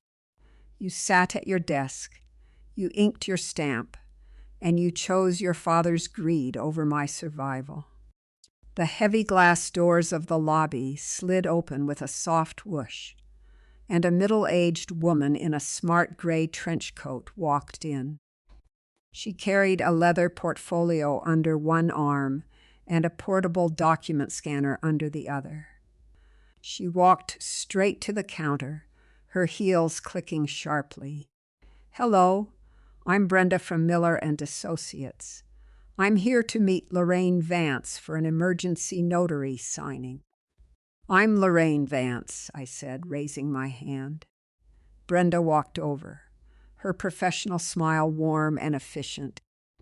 She sat down in the chair next to mine, opening her portfolio to reveal a clean, revised closing statement and a fresh deed transfer for the Marquette timberland. "I have the wiring instructions ready, Mrs." she said. "The $200,000 is sitting in escrow, ready to be released to your private credit union account the moment we upload the signed and notarized deed." I looked at the papers. I looked at the pen Brenda held out to me. Behind her, Curtis was standing in the middle of the lobby, his hands shaking, his chest heaving. He looked small. He looked like an old man who had spent his whole life pretending to be a giant, only to realize the room had grown too large for him. "Sign it, Lorraine," he whispered, his voice cracking with a sudden desperate pleading. "Please, if you sign it, we can pay off the HELOC. We can fix this. We can keep it in the family." "There is no we anymore, Curtis," I said. I took the pen from Brenda. With a slow, deliberate hand, I signed my name on the seller's line, my real signature, loose, sweeping, and final. Brenda verified my identification, stamped the document with her official seal, and aligned the page under her portable scanner. Within 10 seconds, the green light of the scanner swept across the page, sending the digital document 600 miles north to the closing office in Marquette. My phone, resting on my lap, gave a sharp double vibration. Transaction notification. A wire transfer of $200 has been deposited into your savings account ending in 41002. I closed my eyes for a brief second, the absolute solid reality of that number settling into my chest like a deep, warm breath. Suddenly, the phone began to ring. The screen lit up with Natalie's name. I pressed the phone to my ear. Natalie. "Mom!" Her voice was hysterical, screaming over the sound of a car engine and the high-pitched wail of a siren in the background. "Mom, where are you?" "The police are at the Elm Street house. There are 2 cruisers in the driveway, and some men in suits are loading boxes from Dad's office into a van. They said they have a warrant for bank fraud." "What did you do, Mom? What did you do? Mom, answer me." Natalie's voice had risen to a thin, metallic shriek that rattled the tiny speaker of my phone. "Why are the police here?" "They're carrying files out of Dad's study. They have a white van from the State Police Financial Crimes Unit." "What is happening?" I didn't answer her right away. I looked at Curtis. He was standing 5 feet from me, his mouth slightly open, his brow furrowed in a look of petulant confusion. He had heard Natalie's voice, but his mind, the mind of a man who had spent 40 years believing his own lies were legal tender, couldn't quite bridge the gap between the phone in my hand and the reality of his own ruin. "I didn't do anything, Natalie," I said into the receiver, my voice steady, almost cold. "Your father and brother did." "What?" Curtis hissed, taking a step toward me. "What is she saying?" "The state police are at the Elm Street house, Curtis," I said, setting the phone down on my lap. "They're seizing your files." The change in Curtis was instantaneous. It was as if someone had pulled a plug at the base of his neck, letting all the air and arrogance drain out of him in a single silent second. His chest collapsed. His shoulders slumped forward. He looked at Calvin, who was still standing by the glass door of Arthur's office. Calvin's briefcase slipped from his hand, hitting the carpeted floor with a heavy, hollow thump. He didn't try to pick it up. He simply leaned his back against the glass wall, his eyes fixed on the floor, his face the color of wet plaster. He was 34. He had a wife, 2 small children, a beautiful colonial home with a manicured lawn, and a career that had been on a straight upward trajectory. In a matter of minutes, all of it had evaporated, replaced by the cold, heavy reality of the felony stamp he had carried in his pocket. "No," Curtis whispered, his hands beginning to shake. "No, that's impossible. First National wouldn't involve the police. It's a civil matter. It's a family dispute." "First National didn't call them, Curtis," Arthur Pendleton said, his voice quiet, almost pitying as he stepped out of his office. He was holding his own desk phone, his face pale. "Our regional security office flagged the power of attorney you presented this morning. It matched a fraud alert that First National put out on your notary license 3 days ago, Calvin. They've been auditing your digital signatures for a month." Calvin didn't look up. He didn't defend himself. He simply slid down the glass wall until he was sitting on his heels, his hands clutched between his knees. Through the glass doors of the lobby, we saw the silent, flashing blue and red lights of a county sheriff's cruiser pull into the parking lot. It didn't rush. There was no siren, no screech of tires. It was an administrative arrival, clinical and quiet. 2 deputies in brown uniforms stepped out of the car, their heavy utility belts clinking as they walked toward the double doors. "Arthur," I said, my voice cutting through the heavy, suffocating silence of the lobby. "Can you help me to Sylvia's car?" "Of course, Lorraine," Arthur said. He walked over, gently taking my elbow while Sylvia unfolded the walker in front of me. We didn't look back as we walked toward the exit. We passed the 2 deputies as they entered, their boots squeaking on the linoleum. I heard one of them ask for Calvin Vance, but I didn't stop to listen to the reply. The physical pain of getting back into Sylvia's Buick was worse this time. The adrenaline that had carried me through the vault and the phone calls was beginning to wear off, leaving a deep, nauseating exhaustion in its place. Every stitch in my hip felt like a hot needle pulling through my skin. Sylvia didn't speak as she backed the car out of the space and turned onto Broadway. She drove to a drive-through pharmacy 3 blocks away, where she handed the clerk the prescription slip the hospital had given us before we fled. "Here," Sylvia said, handing me a small paper cup of water and 2 white pills. "Take these before you start shaking." I swallowed the pills, the cool water soothing my dry, scratchy throat. "Where to?" Sylvia asked, her hands resting on the steering wheel, her eyes fixed on the road ahead. "You can't go back to Elm Street. I want to see it," I said, "just for a minute." When a long-ignored house finally collapses, the sound isn't a single clean explosion. It is the slow, wet tearing of wood, the grinding of dust, and the realization that you must find somewhere else to sleep tonight. I had lived in that house for 34 years. I had painted the kitchen 3 times. I had planted the peony bushes along the fence. I had scrubbed the floorboards on my knees.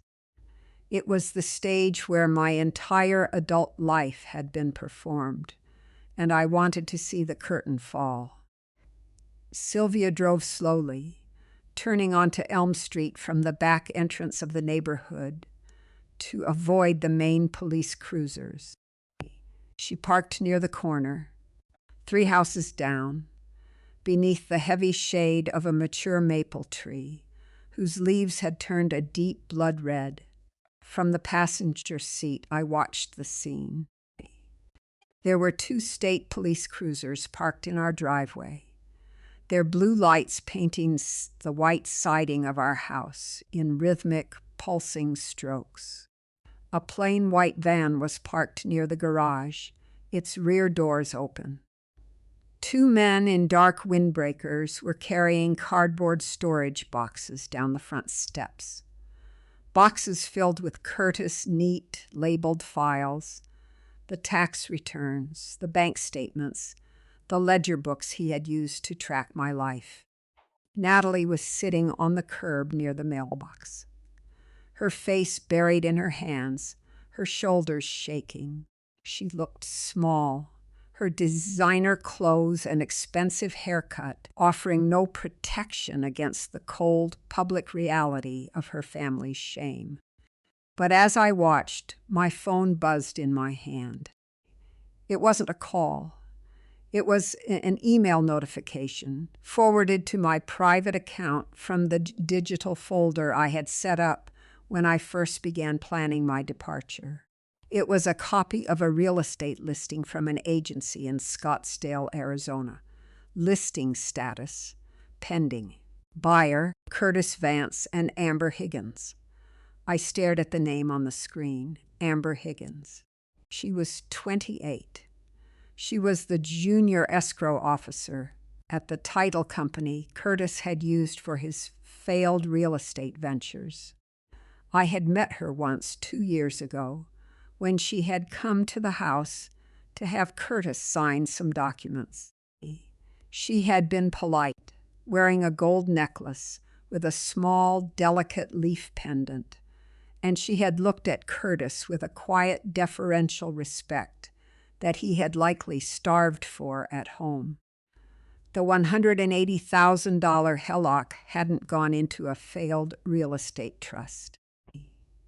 He had spent the last 6 months quietly buying a 3-bedroom condo with a pool in Scottsdale, preparing a new sun-drenched life with a woman 30 years younger than me, paid for with the equity of the house I had spent 30 years building.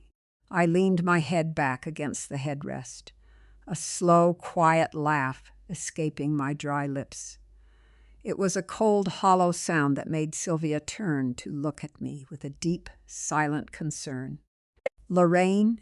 she whispered. "I'm fine, Sylvia," I said, closing my eyes as the pain medication finally began to blunt the sharp edges of my hip. "Drive me to the Elm Street apartments. I'd like to see my garden." The Elm Street senior apartments sat behind a row of ancient, weeping willow trees whose long green and yellow branches swept the grass like quiet brooms. It was a peaceful place, built of low, red brick buildings with white trim. situated far enough from the main commercial strip that the only sound was the occasional rattle of a passing bicycle. Sylvia parked the Buick in the visitor's slot near the leasing office. "Stay here," she said, her voice turning into that of a practical general. "I'll go get Joanne. We're not dragging you across this gravel path twice." I leaned my head back against the vinyl seat, looking through the windshield at the small courtyard in the center of the complex. There was a small brick-paved patio with 2 wooden benches and a raised garden bed filled with dry, brown soil, waiting for the winter frost. In a few weeks, the ground would freeze. But in the springs, that soil would soften. I could plant rosemary there, maybe some lavender. Joanne, the property manager, walked out of the leasing office with Sylvia. Joanne was a stout, pleasant woman in her late 50s, wearing a knitted cardigan and carrying a heavy ring of brass keys. When she saw me through the passenger window, her eyes widened slightly, her hand going to her mouth. She hurried over, opening the car door gently. "Mrs. Vance, oh my goodness. Sylvia told me you had the surgery yesterday. You should be in a rehabilitation center, not moving into a new apartment." "I'm fine, Joanne," I said, offering her a small, dry smile. "I just want to see the space. Is 12B clean?" "It's spotless," Joanne said, her voice filled with a quiet, neighborly concern that felt entirely different from the sterile, transactional pity of the hospital staff. "We had the carpets steam cleaned on Tuesday. I'll open the side door so Sylvia can back the car right up to the concrete ramp." A few minutes later, Sylvia helped me out of the passenger seat. My legs felt like dry grass, stiff and light, but with the walker, I managed to make the short, halting journey up the concrete ramp of Building B. Joanne unlocked the door of 12B, pushing it open to reveal a small, sunlit living room with cream-colored walls and a sliding glass door that opened onto a tiny concrete patio. The apartment smelled of fresh paint, citrus-scented carpet powder, and clean, empty air. There was no furniture, no dining table, where Curtis could complain about the salt in the gravy. No leather recliner where he could sit in silence, ignoring my presence until he needed a fresh cup of coffee. No walls lined with photographs of children who only called when they needed a check or a free weekend of babysitting. It was completely, beautifully empty. Sylvia set my green plastic hospital bag on the kitchen counter, which was made of clean white laminate. "Well," she said, looking around with a sharp, satisfied nod, "it's small, but the heating vent is right near the floor, which will be good for your hip in January." I sat down on the low, wide wooden windowsill of the living room, my right leg extended straight out. The pain medication was working now, a heavy, warm blanket that kept the sharpest edges of the bone pain from reaching my brain, leaving me in a state of quiet, detached clarity. The cost of freedom is often paid in the currency of silence. You spend decades wishing people would finally see you, only to realize that when they finally do, it is because you have stepped completely out of the frame. I had my $200,000. I had my 61 years. But my husband was in a county jail cell. My son was waiting for a federal indictment, and my daughter was sitting on a curb, cursing my name to the empty air. "Joanne," I said, looking up at the manager who was standing near the door, "can I have the keys?" "Of course, Lorraine," Joanne said. She stepped forward, detaching 2 silver keys from her ring and placing them gently in my palm. "They're yours. I'll leave the lease rider on the counter. You can sign it whenever you're ready." "Thank you," I whispered.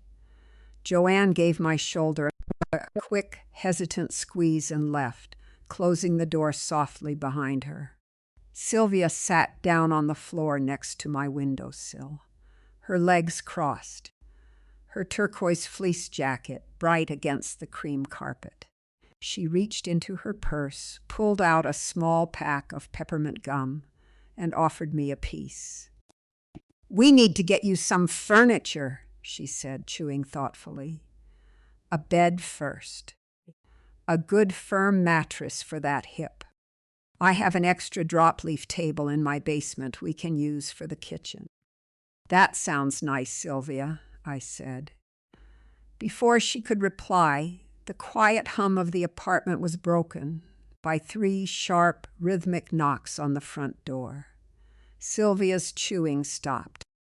She looked at me, her brow furrowing in a look of immediate protective suspicion. "Nobody knows you're here, Lorraine. Not even Joanne's office staff knew until 10 minutes ago." The knocking came again, louder this time, but not aggressive. It had a hesitant, apologetic rhythm. "Stay there," Sylvia said, pushing herself up from the floor. She walked to the door, peering through the small peephole before sliding the deadbolt back with a loud metallic clink. She opened the door a few inches. Standing on the concrete landing was Wesley. Wesley was Natalie's husband. He was 35, a quiet, soft-spoken high school history teacher who had always stayed in the background of our family gatherings. He was the man who quietly helped me carry the heavy trash bags out to the curb after Thanksgiving dinner, while Curtis and Calvin argued about the stock market on the television. Wesley had always been civil to me, always polite, but he was a man who lived under the shadow of Natalie's loud, demanding personality. He looked exhausted. His winter jacket was unzipped, his hair windblown, and his eyes were red-rimmed behind his silver-rimmed glasses. In his hand he carried a thick yellow manila envelope. "Wesley," I said from my windowsill. He looked past Sylvia, his face registering a profound, quiet relief when he saw me sitting by the window. He stepped inside, closing the door behind him, and took off his glasses, wiping them on the hem of his shirt. "Lorraine," he said, his voice barely louder than a whisper. "Natalie doesn't know I'm here. She's still at the house with the lawyers." "How did you find me, Wesley?" I asked. "I called Joanne," he said, setting the manila envelope down on the clean kitchen counter. "I knew you had been looking at these apartments. Natalie found a brochure in your sewing room months ago and laughed about it, but I remembered." He looked down at the envelope, his fingers tracing the metal clasp. "Lorraine," Wesley said, his voice trembling with a quiet, dangerous weight. "Curtis's attorney just met with the bail bondsman. But before they did, Calvin's wife called me from her office. She was cleaning out Calvin's home desk before the state police could get there with a secondary search warrant." He looked up, his eyes fixed on mine through his glasses. "She found a document, Lorraine, a document Curtis had Calvin notarize 18 months ago. It's a durable power of attorney for healthcare and finances signed with your name." My breath caught in my throat. "I never signed a power of attorney for Curtis, Wesley. Never." "I know," Wesley said, his voice dropping into a dark, suffocating register. "It's a forgery, just like the Marquette deed and the Hellock. But this one This one has a medical evaluation attached to it, signed by a doctor in Arizona whose is a cousin of Amber Higgins. It declares you medically and cognitively incompetent due to early onset vascular dementia. He tapped the envelope. Curtis's lawyer is preparing to present this to the county probate judge at 3:30 today, Wesley whispered. If the judge signs the emergency order, Curtis will have legal guardianship over you. The Marquette sale will be voided. The $200,000 will be frozen. And they will have the legal right to have you committed to a closed care facility in Arizona. You have 45 minutes to get to the courthouse. The drive to the county courthouse was a blur of gray concrete, skeleton-like autumn trees, and the high-pitched, rhythmic click of Wesley's turn signal. I sat in the passenger seat of Wesley's Honda, my hands clamped tightly over the armrests. Sylvia was in the back, leaning forward between the seats, her face a hard, pale mask of concentration. Nobody spoke. The silence in the car was heavy, charged with the kind of desperate electric adrenaline that accompanies a flight from a burning building. Curtis hadn't just wanted my money. He hadn't just wanted the land. He had wanted to erase me. He had spent 8 months preparing a legal cage, a quiet, sterile facility in the Arizona desert where I would be kept under key, drugged into a state of permanent compliance, while he lived in a Scottsdale condo with a woman young enough to be his daughter.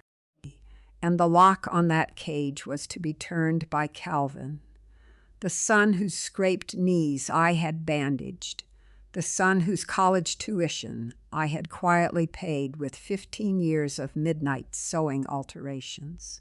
10 minutes, Wesley said, his eyes scanning the rearview mirror as he navigated the afternoon traffic. The parking garage is usually full, but I'll drop you and Sylvia at the side entrance ramp. There's a security guard there named Marcus. I went to high school with him. He'll let you through without making you wait in the main metal detector line. Thank you, Wesley, I said, my voice barely a whisper. Don't thank me yet, Wesley muttered, his knuckles white on the steering wheel. We still have to get past Roger Kincaid. He's Curtis' lawyer. He's a shark, Lorraine. He specializes in elder law and probate disputes. He knows every loophole in the county. The side entrance of the courthouse was a massive limestone archway built in 1928, the gray stone worn smooth at the corners by nearly a century of desperate people. Marcus, the security guard, was standing near the heavy glass doors. When he saw Wesley, he gave a quick, understanding nod and held the door open, bypassing the long queue of people waiting in the main lobby. The physical effort of walking was a cold, nauseating torture. Every step with the walker sent a jarring spike of pain through my right hip, the surgical staples pulling violently against my skin. I could feel a warm trickle of moisture down my thigh, and I knew with a dull, distant certainty that the incision had started to bleed. But I didn't stop. A system built on paper can only survive as long as the person on the paper remains a ghost. When the ghost finally walks into the room, the ink begins to run. For 18 months, Curtis and Calvin had treated me as a legal definition, a set of symptoms on a forged medical report. They had assumed I would remain in that hospital bed, too weak, too drugged, and too frightened to contest their filing.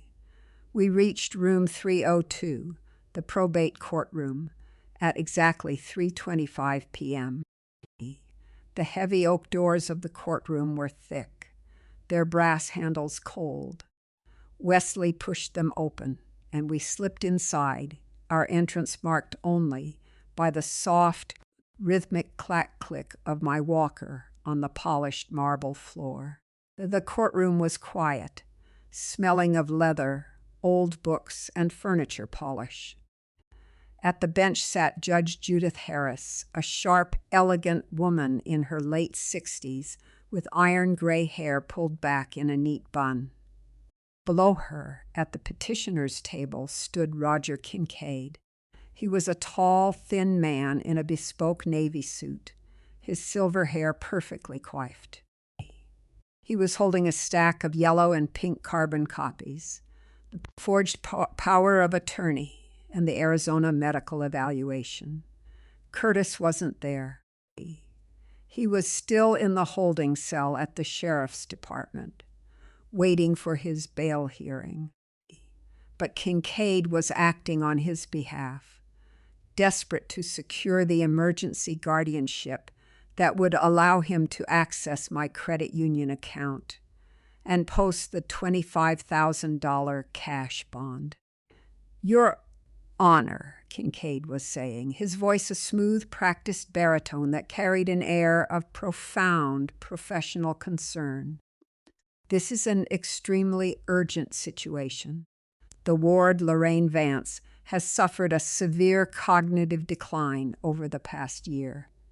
Yesterday, she underwent major surgery, and since then she has shown signs of extreme confusion and paranoia.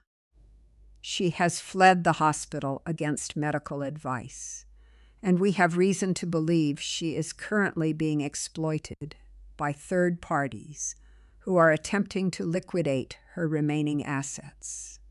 He laid the forged Arizona medical report on the clerk's desk.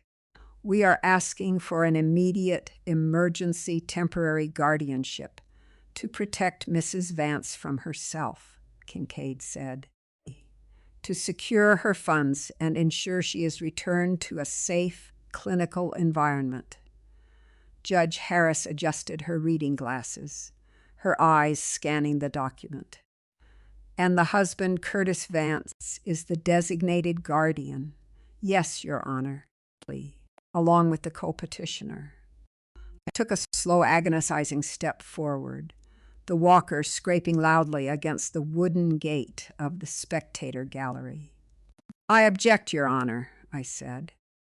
The sound of my voice was small, but in the quiet courtroom, it felt like a stone dropped into a mirror. Kincaid spun around, his eyes widening as they landed on me, pale, sweating, wearing my worn winter coat, leaning heavily on a gray aluminum walker.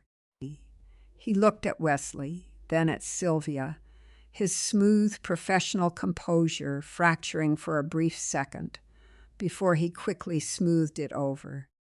Your Honor, Kincaid said, his voice rising with a tone of frantic, protective alarm. This is exactly what we were referring to. This is Mrs. Vance. She should be in a post-operative recovery unit. She is clearly disoriented and— Mr. Kincaid, Judge Harris interrupted, her voice sharp as a razor. She looked over the top of her glasses, her eyes fixed on me with a deep, penetrating curiosity. Let the woman speak. Wesley stepped forward, bypassing Kincaid, and handed the yellow manila envelope to the bailiff, who carried it up to the bench. Your Honor, Wesley said, his voice shaking but clear. Inside that envelope is a signed, written confession from Calvin Vance, the notary who authorized the power of attorney. He wrote it 45 minutes ago, before his arrest for notary fraud.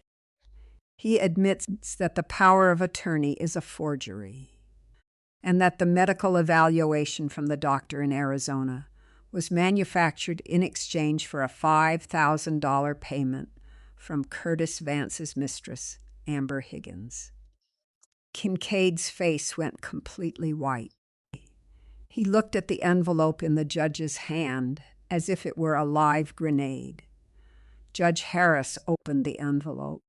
She read the single page of Calvin's confession, her face turning into a hard, stone-like mask. She looked at Kincaid, then back at the documents in front of her. "Mr. Kincaid," Judge Harris said, her voice dropping into a dangerously quiet register. "Did you verify the notary registration on this power of attorney before presenting it to my court?"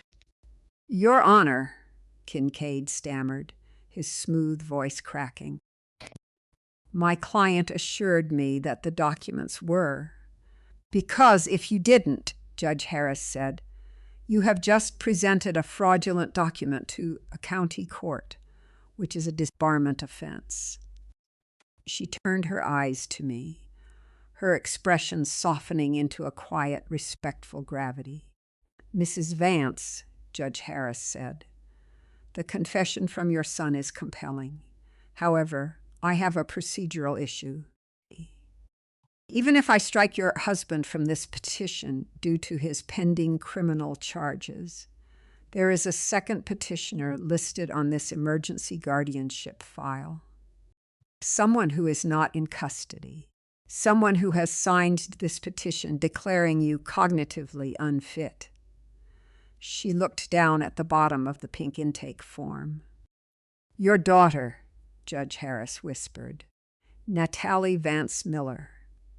The heavy oak doors of courtroom 302 creaked open behind us, the sound sharp and metallic in the quiet room. Natalie walked in. She was windblown. Her cheeks flushed a bright, defensive pink. Her expensive leather handbag clutched to her chest like a shield. She smelled of the autumn rain outside and a strong synthetic rose perfume she had worn for years. She stopped dead when she saw me standing by the gallery rail. "Mom," she whispered, her voice cracking with a high defensive register. "What are you doing here? You're supposed to be in the hospital. I asked you a question, Mrs. Miller," Judge Harris said, her voice dropping like a heavy gavel. She looked down at Natalie over the gold rims of her glasses. "Are you the co-petitioner on this emergency guardianship file?" Natalie looked from the judge to Kincaid, her eyes darting frantically around the room until they landed on Wesley. She froze, her mouth opening slightly as she realized her husband was standing next to me, holding my arm, his face set in a cold, quiet anger she had likely never seen before. "Wesley!" she stammered, taking a step toward him. Why are you standing with her? What is going on?" "I'm standing with your mother, Natalie," Wesley said, his voice flat, completely devoid of the deferential, pacifying tone he usually used to survive their marriage. "Because someone has to." "Mrs. Miller," Judge Harris repeated, her tone turning ice cold, "I am waiting for your answer. Did you sign this petition declaring your mother cognitively unfit?" Natalie's chin went up, a flicker of her father's arrogant, self-righteous defense hardening her jaw. "Yes, Your Honor, I did. Look at her.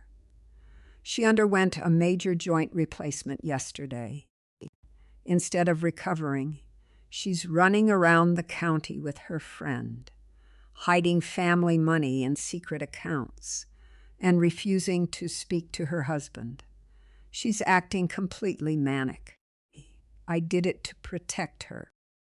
A daughter who models her life after a controlling father eventually treats her own family as a business to be managed, forgetting that a business built on cruelty has no loyal employees." To Natalie, my flight from the house wasn't a woman finally saving herself from decades of emotional starvation. It was a logistical failure, a disruption of the neat, comfortable family structure she used to ground her own identity. And did you also verify the medical evaluation attached to this petition? Judge Harris asked. Of course, Natalie said, her tone defensive. It was signed by Dr. Higgins. He's a specialist. Dr. Higgins is the cousin of Amber Higgins, your father's mistress, Judge Harris said, her voice echoing off the high ceiling. The woman your father has been quietly setting up a life with in Scottsdale, using a fraudulent home equity line of credit on your mother's house. Natalie stared at the judge, her face going from pink to a dull, sickly white. What? No. That's not what that money was for. Dad said it was a commercial trust, he said. Your brother, Calvin, signed a confession 45 minutes ago. Judge Harris interrupted, tapping the manila envelope on her desk. He admits that the power of attorney is a forgery and that the medical report was manufactured for a fee. He has named you as a co-conspirator on the guardianship filing, Mrs. Miller. Natalie staggered back a step, her leather bag slipping from her fingers and hitting the polished floor with a dull, heavy slap. She looked at Kincaid, but the lawyer had already turned his back to her, busily packing his yellow legal pads into his leather briefcase, his eyes fixed on the exit.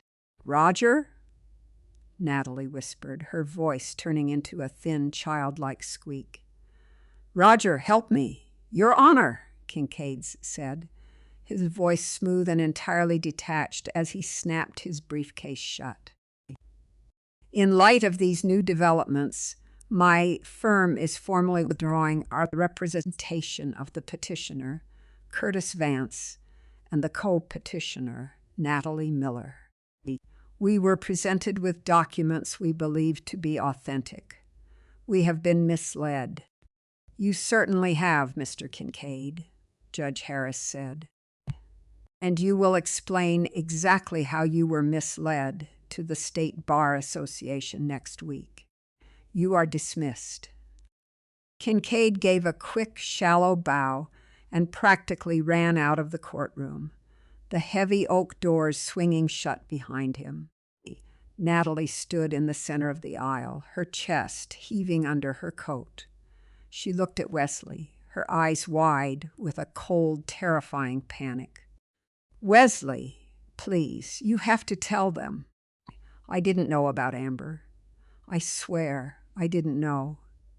Dad said we had to secure the money so Mom wouldn't give it to her sister Denise. He said Mom was losing her mind. I'm filing for divorce, Natalie, Wesley said.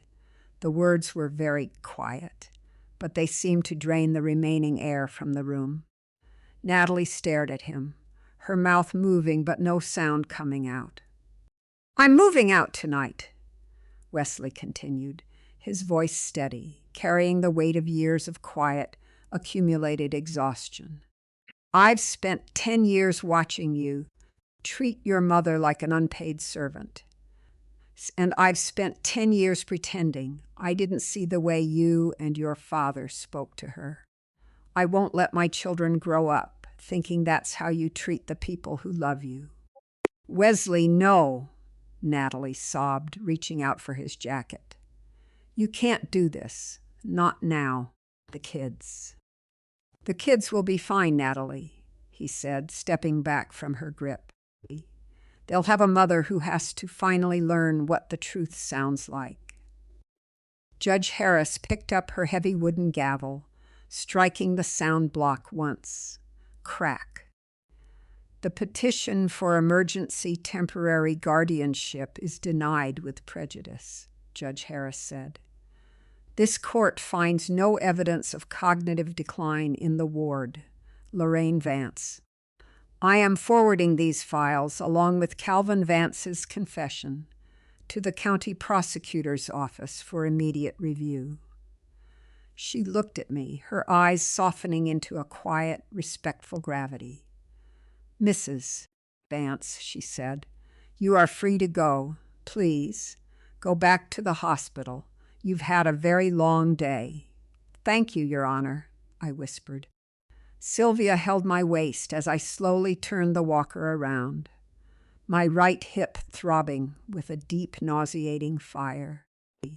As we reached the double doors of the lobby, the elevator doors at the end of the hall slid open. Two men in dark charcoal gray suits stepped out. One of them carried a leather portfolio. The other had a silver badge clipped to his breast pocket. They walked straight past the security desk, their eyes fixed on Natalie, who was still standing in the courtroom doorway, crying hysterically into her hands. The man with the badge stepped in front of her. "Natalie Miller?" he asked, his voice flat and clinical. "Yes," she sobbed, looking up. "I'm Special Agent Davis from the Federal Deposit Insurance Corporation's Fraud Division," he said, pulling a folded document from his portfolio. "We have a warrant for your arrest for bank fraud and conspiracy to commit grand theft." Natalie froze, her hand flying to her mouth. "What? No. I didn't sign the HELOC. I didn't." "No," the agent said, his voice entirely devoid of emotion. "But you were registered as the primary co-owner and beneficiary of the Scottsdale condo deed 6 months ago, Mrs. Miller. The bank records show that $20,000 of the fraudulent HELOC funds were wired directly into your personal savings account to pay off your credit card debts 3 days later. You signed the receipt of transfer." The sound of the handcuffs clicking shut in the marble hallway was surprisingly quiet. It wasn't the loud, theatrical snap you see on television, but a dry, metallic chink-chink that sounded like someone turning a key in an old kitchen cabinet.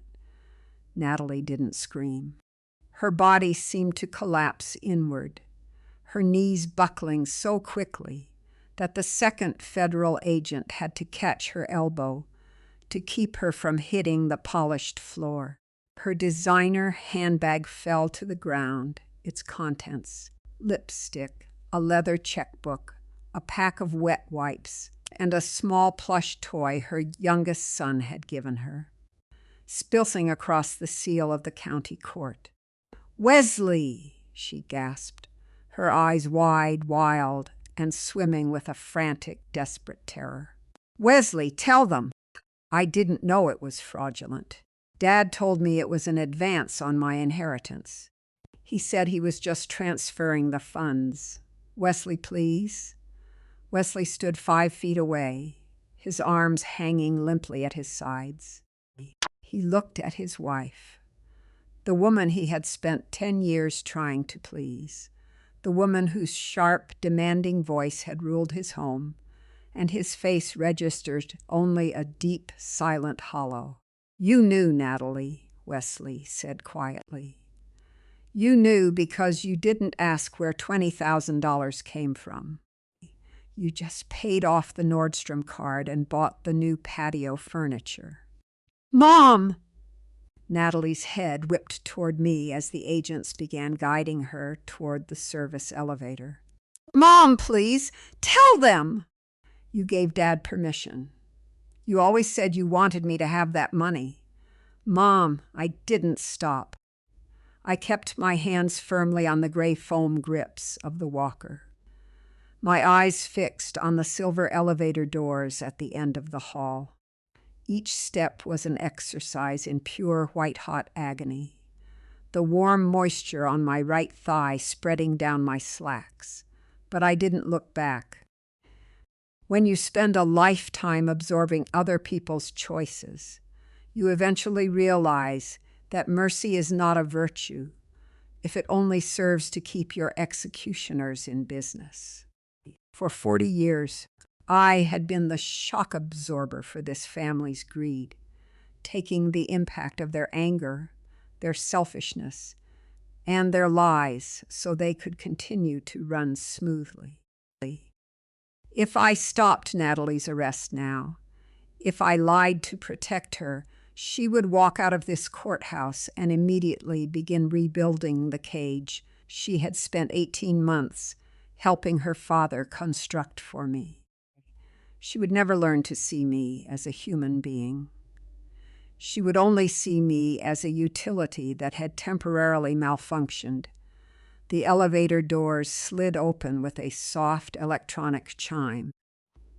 Sylvia and Wesley helped me step inside, and as the heavy steel doors slid closed, the last thing I saw was Natalie's pale, tear-streaked face through the glass of the service corridor, her shoulders shaking as she was led away. The elevator descended in absolute silence. By the time we reached Sylvia's Buick in the ambulance bay, the front of my slacks was dark with blood, and my head was spinning so violently I could barely see the dashboard. "We're going to the emergency room," Sylvia said, her voice dropping all its usual theatrical bravado, replaced by a sharp maternal panic. "Right now." "No," I whispered, my forehead pressed against the cold glass of the window. "Not the city hospital.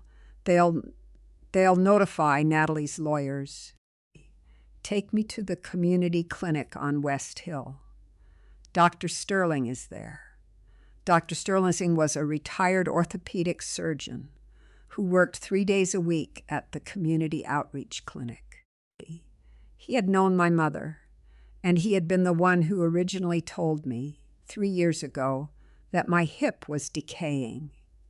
He was a quiet, sensible man who didn't ask questions about family politics. The transfer into the clinic's examination room was a blur of fluorescent lights, the smell of antiseptic, and the sharp, vinegar-like sting of smelling salts. "Lorraine, doctor," Sterling said, his voice a low, steady rumble as he looked at my right hip. "You've torn 3 of the deep muscle sutures. You're lucky the prosthesis didn't shift in the femur.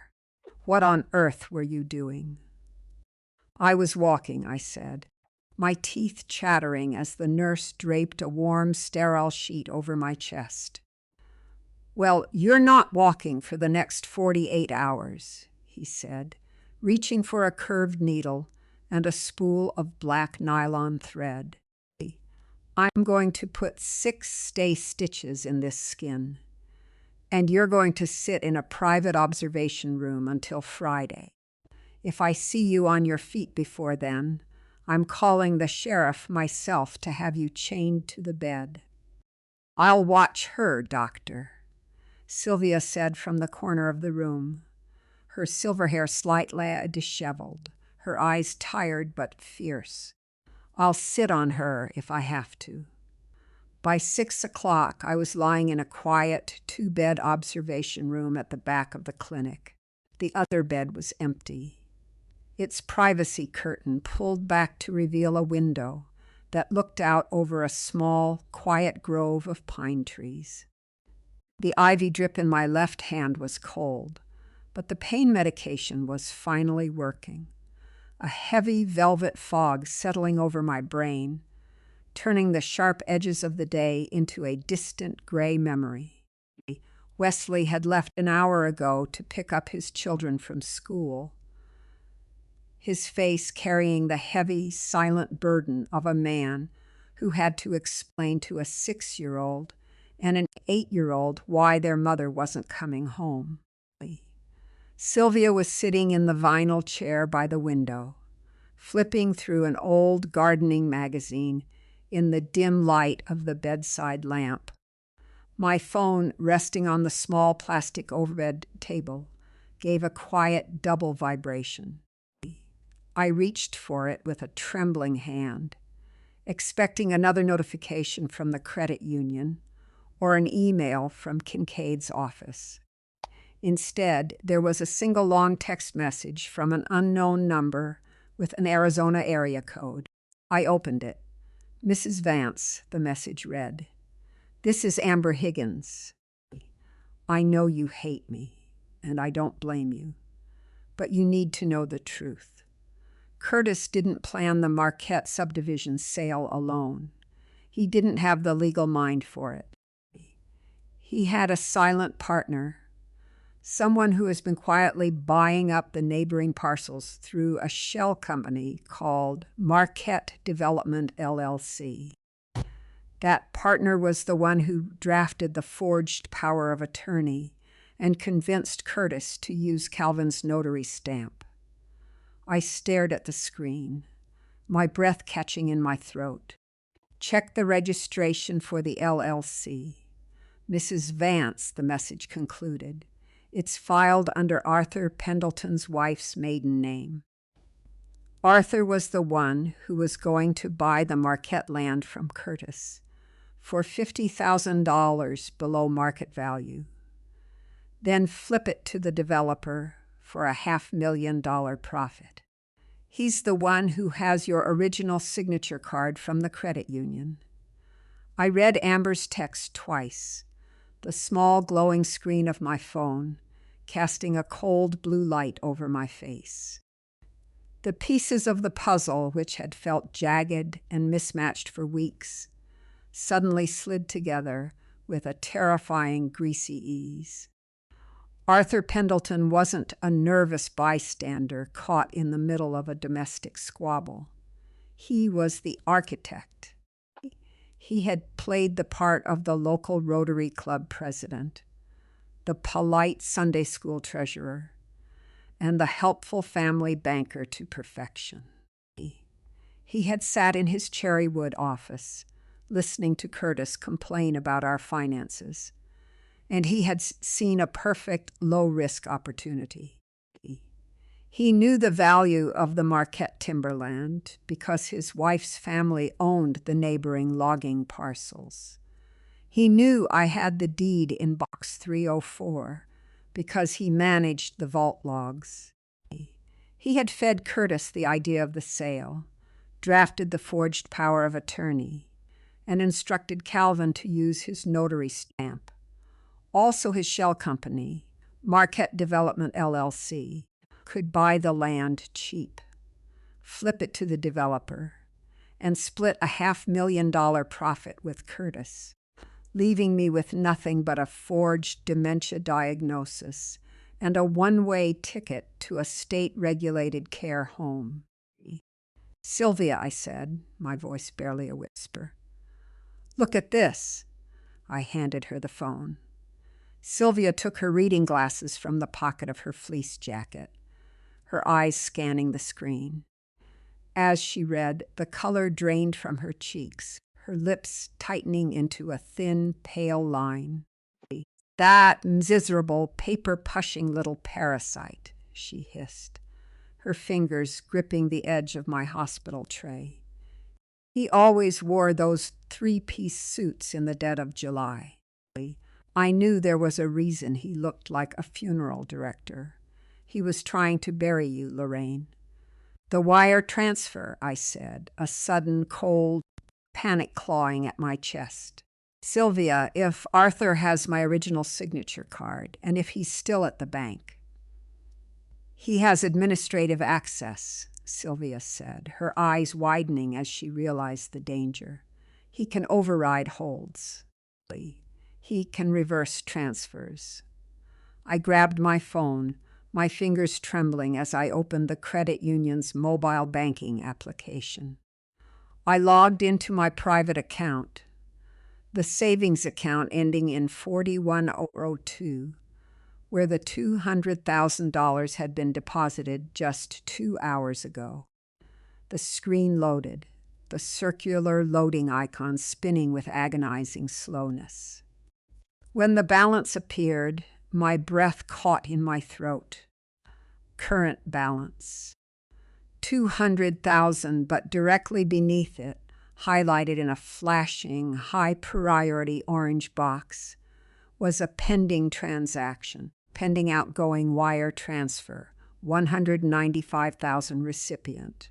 Marquette Development LE status.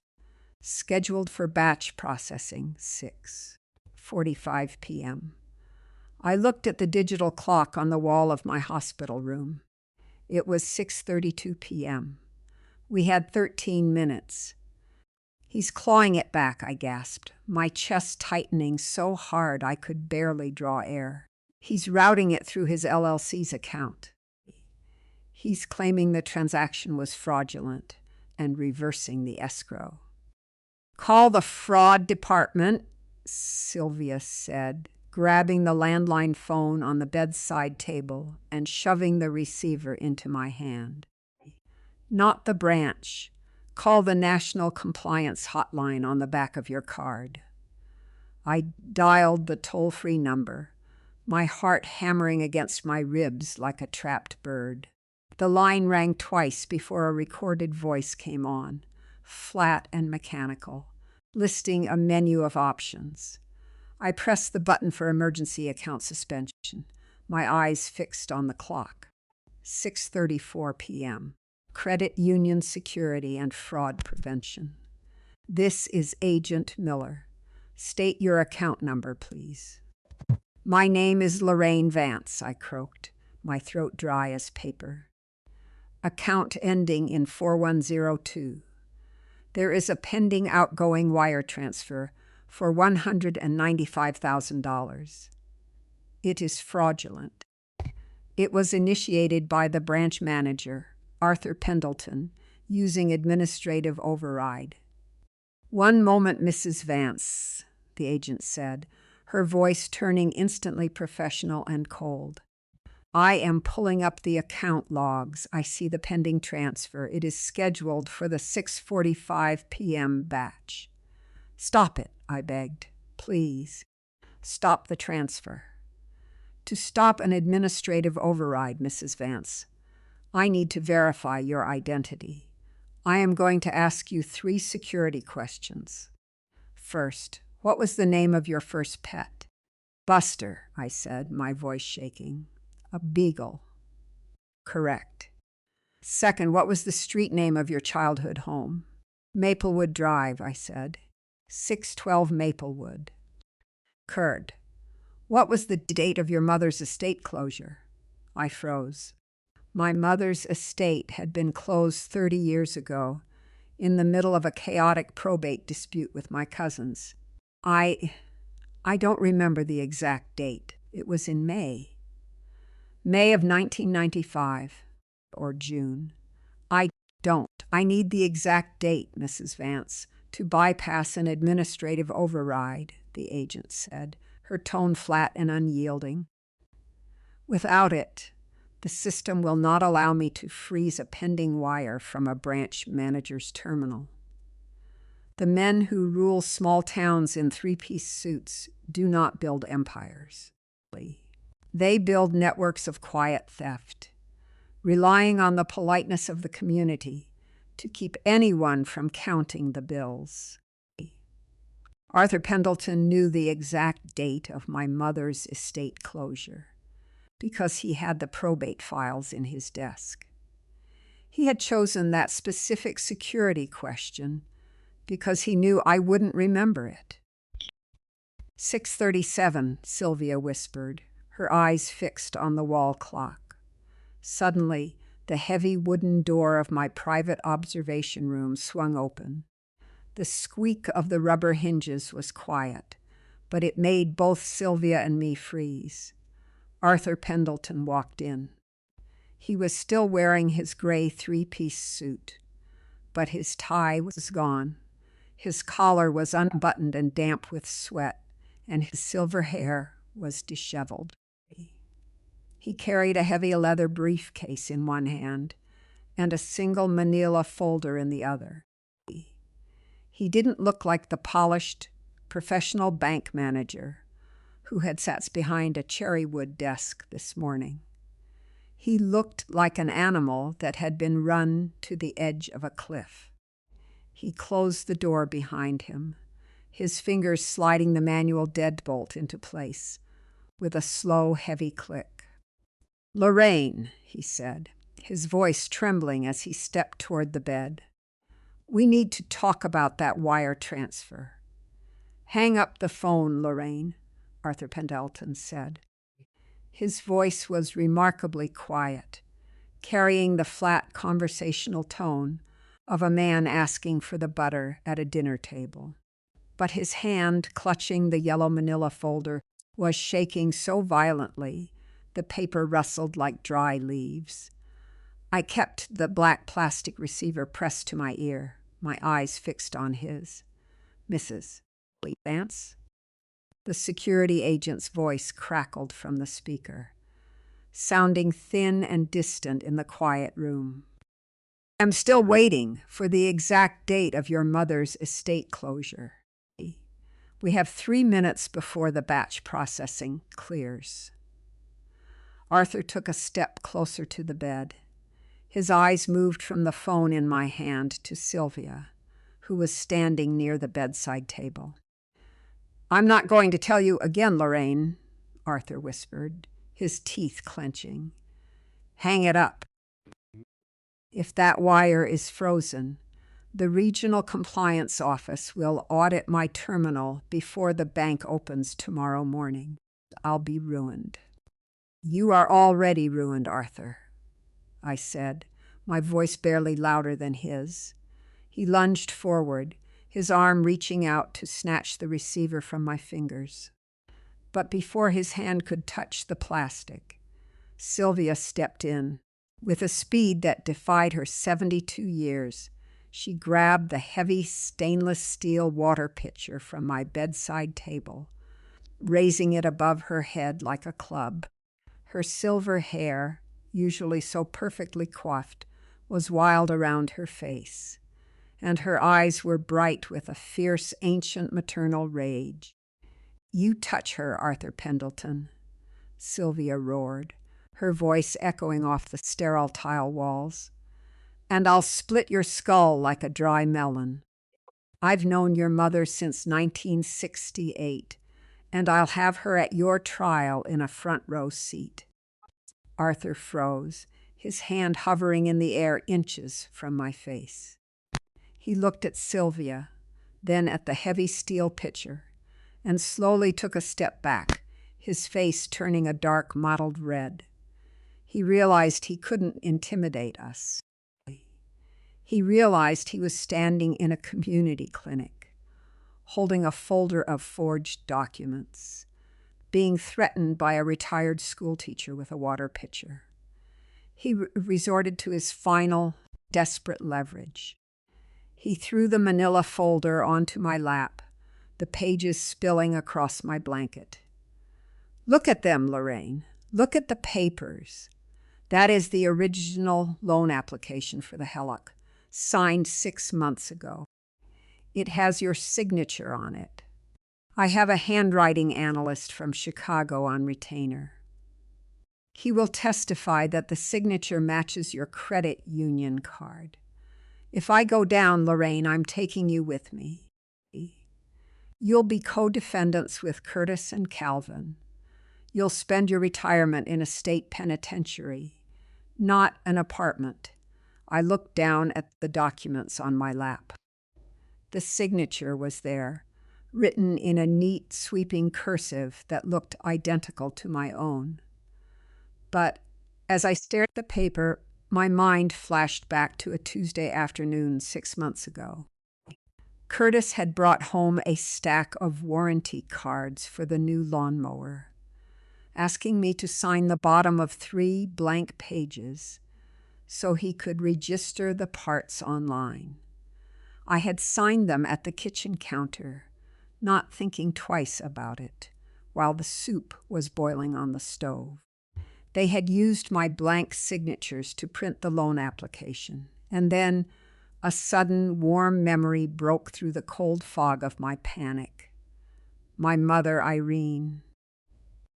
When she was dying in the hospice room 30 years ago, she had insisted that the lawyers finalize her estate on her birthday, June 12th. She had looked at me with her tired, faded blue eyes and said, "I want the papers signed on my birthday, Lorraine. That way, every time you have my passing, you'll remember. It was the day I finally gave you your freedom." I pressed the phone to my ear, my voice perfectly clear. "The date is June 12th, 1995, I said. The silence in the receiver stretched for 2 agonizing seconds. Then the agent's voice came back, flat and professional. "Identity verified, Mrs. Vance. Outgoing wire transfer suspended. Account ending in 4102 is now frozen for administrative review. No funds can be cleared without your physical presence at our regional headquarters." I let out a long, ragged breath, my shoulders sagging against the pillows. "Thank you," I whispered, and set the receiver down on the cradle. Arthur's face went completely slack. The manila folder slipped from his hand, the remaining sheets of paper scattering across the linoleum floor like giant white snowflakes. He looked at the wall clock. 6:45 p.m. The batch had cleared. The wire transfer was dead. "You think you've saved yourself, Lorraine?" Arthur whispered, a cold, empty smile slowly spreading across his face, his eyes wide and vacant. "You've frozen the money, yes. But do you know who owns the Elm Street Senior Apartment building?" My heart gave a slow, heavy thud. "My LLC bought that complex last winter, Lorraine," Arthur said, his smile widening into a desperate, hollow sneer. "Joanne works for me. I approved your lease application because I wanted you where I could see you. You're sitting in my building. I can have the eviction notice drafted tonight. You have nowhere to go." "She's going with me, Arthur," a voice said from the doorway. The manual deadbolt of my room turned with a sharp, heavy click from the outside, the door swinging open to reveal Wesley. But he wasn't alone. Standing next to him, wearing her heavy wool winter coat and carrying a mud-splattered leather suitcase, was my sister, Denise. She had driven 8 hours from her home in Ohio, her face pale with exhaustion, but her jaw set in the same hard, stubborn line our mother had carried to her grave. "Denise," I whispered, my eyes filling with tears. Denise walked into the room, ignoring Arthur entirely, and stood at the side of my bed, her hand reaching down to grip mine. Her palm was warm and dry. "I just came from the county clerk's office in Marquette, Arthur," Denise said, her voice dropping like a heavy iron weight. "Our mother didn't leave that timberland to Lorraine alone. She left it in a survivorship trust that requires both of our signatures to transfer. Lorraine is the trustee, but I am the co-beneficiary." She reached into her purse and pulled out a certified copy of our mother's will, throwing it onto the bed next to Arthur's folder. "I never signed your LLC's purchase agreement, Arthur," Denise said, her eyes narrowing as she looked at him. "Which means your entire transaction with the developer is void from the beginning. You didn't just commit fraud, Arthur. You committed title theft. And the Marquette County prosecutor has already issued a warrant for your arrest." The 2 county deputies who stepped into my clinic room did not look like the men who had arrested Natalie. They were older, their brown uniforms slightly faded, their boots making a soft, rhythmic squeak on the linoleum. One of them, a deputy named Thomas, whom Sylvia had taught in the 7th grade, gave her a quiet, respectful nod before turning to Arthur. "Arthur Pendleton," Thomas said, his voice a low, heavy rumble. We have a warrant from the Marquette County Sheriff's Department for your arrest on charges of title theft, felony fraud, and conspiracy." Arthur didn't run. He didn't scream. And he didn't look at his folder of forged documents on my bed. He simply stood there, his arms hanging limply at his sides, his face entirely blank. He looked like a man who had spent his whole life calculating the interest on other people's lives, only to realize his own balance had finally run to zero. He offered his wrists without a word. The cuffs clicked shut with that same dry, administrative sound I had heard in the courthouse hallway. As Thomas guided him toward the door, Arthur stopped for a brief second, his eyes moving to Denise, then to me. "The land was just sitting there," he whispered, his voice flat, almost hollow. "It was just trees, Lorraine. It wasn't doing anyone any good." "It was doing me good, Arthur," I said, "because it belonged to my mother." The door swung closed behind them, the heavy latch sliding into place with a quiet, final click. The room felt suddenly large, empty, and incredibly quiet. The storm that had raged around my life for 48 hours had finally passed, leaving only the wreckage and the cold, clean air in its wake. Denise walked over to the side of my bed, her suitcase resting against the vinyl chair. She didn't say anything at first. She simply reached out and pulled me into a tight, heavy hug. She smelled of cold rain, wool, and the lavender soap our mother had kept in the guest bathroom in Ohio.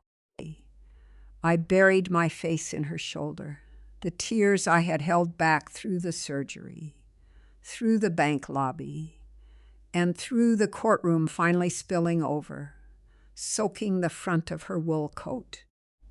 "I've got you, Lorraine," Denise whispered, her hand stroking my hair. "I've got you. You're safe." "He kept us apart, Denise," I sobbed, my voice cracking with 30 years of accumulated isolation. "Curtis told me you wanted the Marquette land for yourself. He said you were trying to cut me out of the estate after Mom died. He made me promise not to call you." "I know," Denise said, her own eyes wet as she pulled back to look at me. "He did the same thing to me. He told me you had power of attorney and were refusing to let me see the accounts. He was a master at building fences, Lorraine. He knew that as long as we were shouting at each other across the fence, we'd never look down to see who was digging up the fence posts." Sylvia stood near the window, her steel water pitcher finally resting on the bedside table. She wiped a single tear from her cheek with the back of her hand, then gave a sharp, satisfied nod.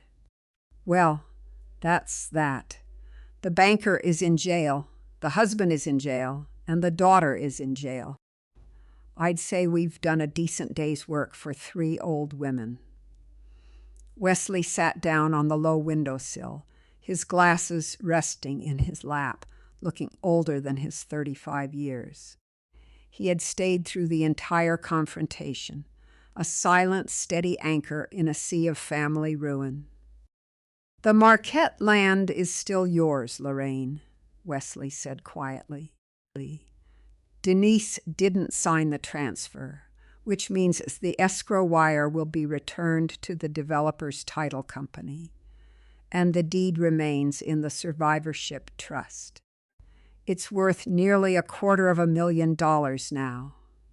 You and Denise can sell it whenever you are ready on your own terms." "What about the Elm Street house?" I asked, looking at my sister. "First National is going to have to void the Hell-Lock lien on your 50% share of the property," Denise said, "because the signature was forged. They'll have to pursue Curtis's estate for the rest." We'll get a lawyer next week to handle the partition sale. You'll get your 40% of the down payment back, plus half the remaining equity. You'll have more than enough to live comfortably in Ohio. Ohio? I asked. You're coming home with me, Lorraine, Denise said, her hand squeezing mine. Just for a few weeks until the hip heals and we get the paperwork sorted. My guest room is on the first floor, no stairs, and the window looks out over the creek. I closed my eyes, the absolute solid reality of her words settling into my chest like a deep, warm breath. Ohio. A first-floor room, a window over the creek. It sounded like a place where a woman could finally rest. Wesley stood up, sliding his glasses back onto his nose and picking up his coat. I have to get back to the kids, he said, his voice carrying the quiet, heavy sadness of a father who had a very difficult conversation waiting for him at home. They'll be asking where Natalie is. He walked over to the side of my bed, reaching down to press his palm over mine. I'm glad you're safe, Lorraine. Thank you, Wesley, I said, for the envelope, for everything. He gave a small, sad nod and turned toward the door. But before his hand touched the brass handle, he stopped, his shoulders tensing slightly under his coat. He looked back at me, a deep, unresolved shadow in his eyes. There's one more thing, Lorraine, Wesley said, his voice dropping into a quiet, hesitant register. When Calvin's wife was clearing out his desk this afternoon, she didn't just find the power of attorney. She found a second ledger Curtis had kept. It was a record of premium payments for a life insurance policy he had taken out on you 3 years ago. I stared at him, my brow furrowing. A life insurance policy, a $500,000 policy, Lorraine, Wesley whispered. The premium was paid from the annuity he bought, with the $60,000 left over from the HELOC. But Curtis had the beneficiary designation changed last year. Calvin notarized it. Who was the beneficiary, Wesley? Sylvia asked, her voice turning sharp and defensive. It wasn't Curtis, Wesley said, his eyes fixed on mine with a quiet, devastating gravity. He set it up so that if you died during your surgery, or while you were in the Arizona care home, the entire $500,000 would go directly into a trust account for Amber Higgins' newborn child. He paused, the silence in the room turning heavy and cold as ice. The child's birth certificate was in the ledger, Lorraine. The father's name was left blank, but the baby's middle name is Curtis. The silence that followed Wesley's departure was not the cold, terrifying silence of a courtroom or a hospital hallway. It was the quiet, heavy stillness that settles over a forest after a great, rotting oak finally crashes to the forest floor. I sat back against the pillows, my hand resting in Denise's warm palm. The revelation of Curtis's final betrayal, the $500,000 policy, the baby named after him in the Arizona desert, the quiet plan to let me fade away in a clinical cage while he built a new name on my grave, did not break me. It did not even make me cry. Instead, I felt a strange, clean sensation of absolute detachment. For 40 years, I had believed that if I worked a little harder, if I kept the kitchen a little cleaner, if I smoothed over the arguments and carried the financial burdens in the dark, I could keep the walls of our life from collapsing. I had treated their selfishness as a personal failure of my own devotion. But looking at the scattered papers on my bed, I finally understood the truth. Some people do not want a home. They only want a structure to shield them from the consequences of their own choices, and they will gladly burn the foundation to keep themselves warm. He spent 40 years trying to make me feel like a ghost, Denise, I said, my voice barely a whisper against the hum of the clinic's radiator. But a ghost can't be hurt, and a ghost doesn't have to carry the weight of a house anymore. Denise squeezed my hand, her eye shining with a quiet Urfier pride. You're not a ghost, Lorraine. You're the only one of them who survived. 1 month later, the first real snow of the winter began to fall over the hills of southern Ohio. I sat by the wide bay window in Denise's dining room, a thick wool blanket draped over my lap, my hands wrapped around a warm mug of chamomile tea. Through the glass, I could see the quiet gray waters of the creek winding through the bare maple trees, the white flakes of snow disappearing into the dark current. My hip had healed well. Dr. Sterling's stitches had held, and though I still walked with a slight, careful glide, the white-hot fire in my bone was gone, replaced by a dull, manageable ache that only whispered when the weather changed. The house on Elm Street was gone. The partition sale had been finalized 2 weeks ago, and after the bank voided the fraudulent Halak lien on my share, the remaining equity had been wired into my account. Combined with my half of the Marquette timberland, which Denise and I had sold to a local conservation trust, I had more than enough to live quietly for the rest of my days. The family I had spent 40 years trying to save had scattered like dry leaves in the winter wind. Curtis was still in the county jail, his high-priced defense attorneys withdrawing one by one as his assets were frozen by the federal receivers.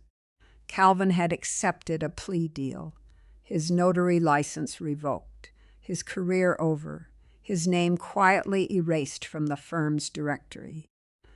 Natalie's trial was set for the spring, her designer handbags and expensive lifestyle replaced by the clinical public reality of a state indictment. I didn't hate them. I didn't wish them further ruin. In the quiet of the Ohio afternoon, I realized that the greatest power a woman can have is not the power to destroy the people who hurt her. It is the power to simply stop carrying them. I had not ruined my family. I had merely stepped out from under the roof and allowed the walls to do what they had been trying to do for 40 years. Denise walked into the kitchen, the scent of fresh cinnamon and baked apples trailing behind her. She set a small plate of warm coffee cake on the table next to my mug, then leaned against the counter, looking at me with a quiet, peaceful smile. "The mail came," she said, pulling a small cream-colored envelope from her apron pocket. "It's from Wesley." I opened the envelope. Inside was a small hand-drawn picture from my grandson, Leo. A drawing of a green garden with a small red brick house and a grandmother holding a trowel. On the back, in Wesley's neat teacher's handwriting, was a short note. "The kids ask about you every day, Mom. We're coming down for Christmas. Save us a spot by the creek." I folded the paper, placing it gently inside my mother's old brass card holder. I looked out the window at the snow, my mind perfectly quiet, my hands still and steady on the warm clay of the mug. For the first time in my life, I was not waiting for the telephone to ring. I was not waiting for Curtis's heavy footsteps in the hall, or Natalie's demanding voice on the line. I was just a woman, sitting in a warm room, watching the snow fall over the water. For 40 years, I had held the walls of that house together, waiting for someone to realize I was the one holding up the ceiling. In the end, I simply stepped outside and watched them learn that the foundation is always the first thing to leave.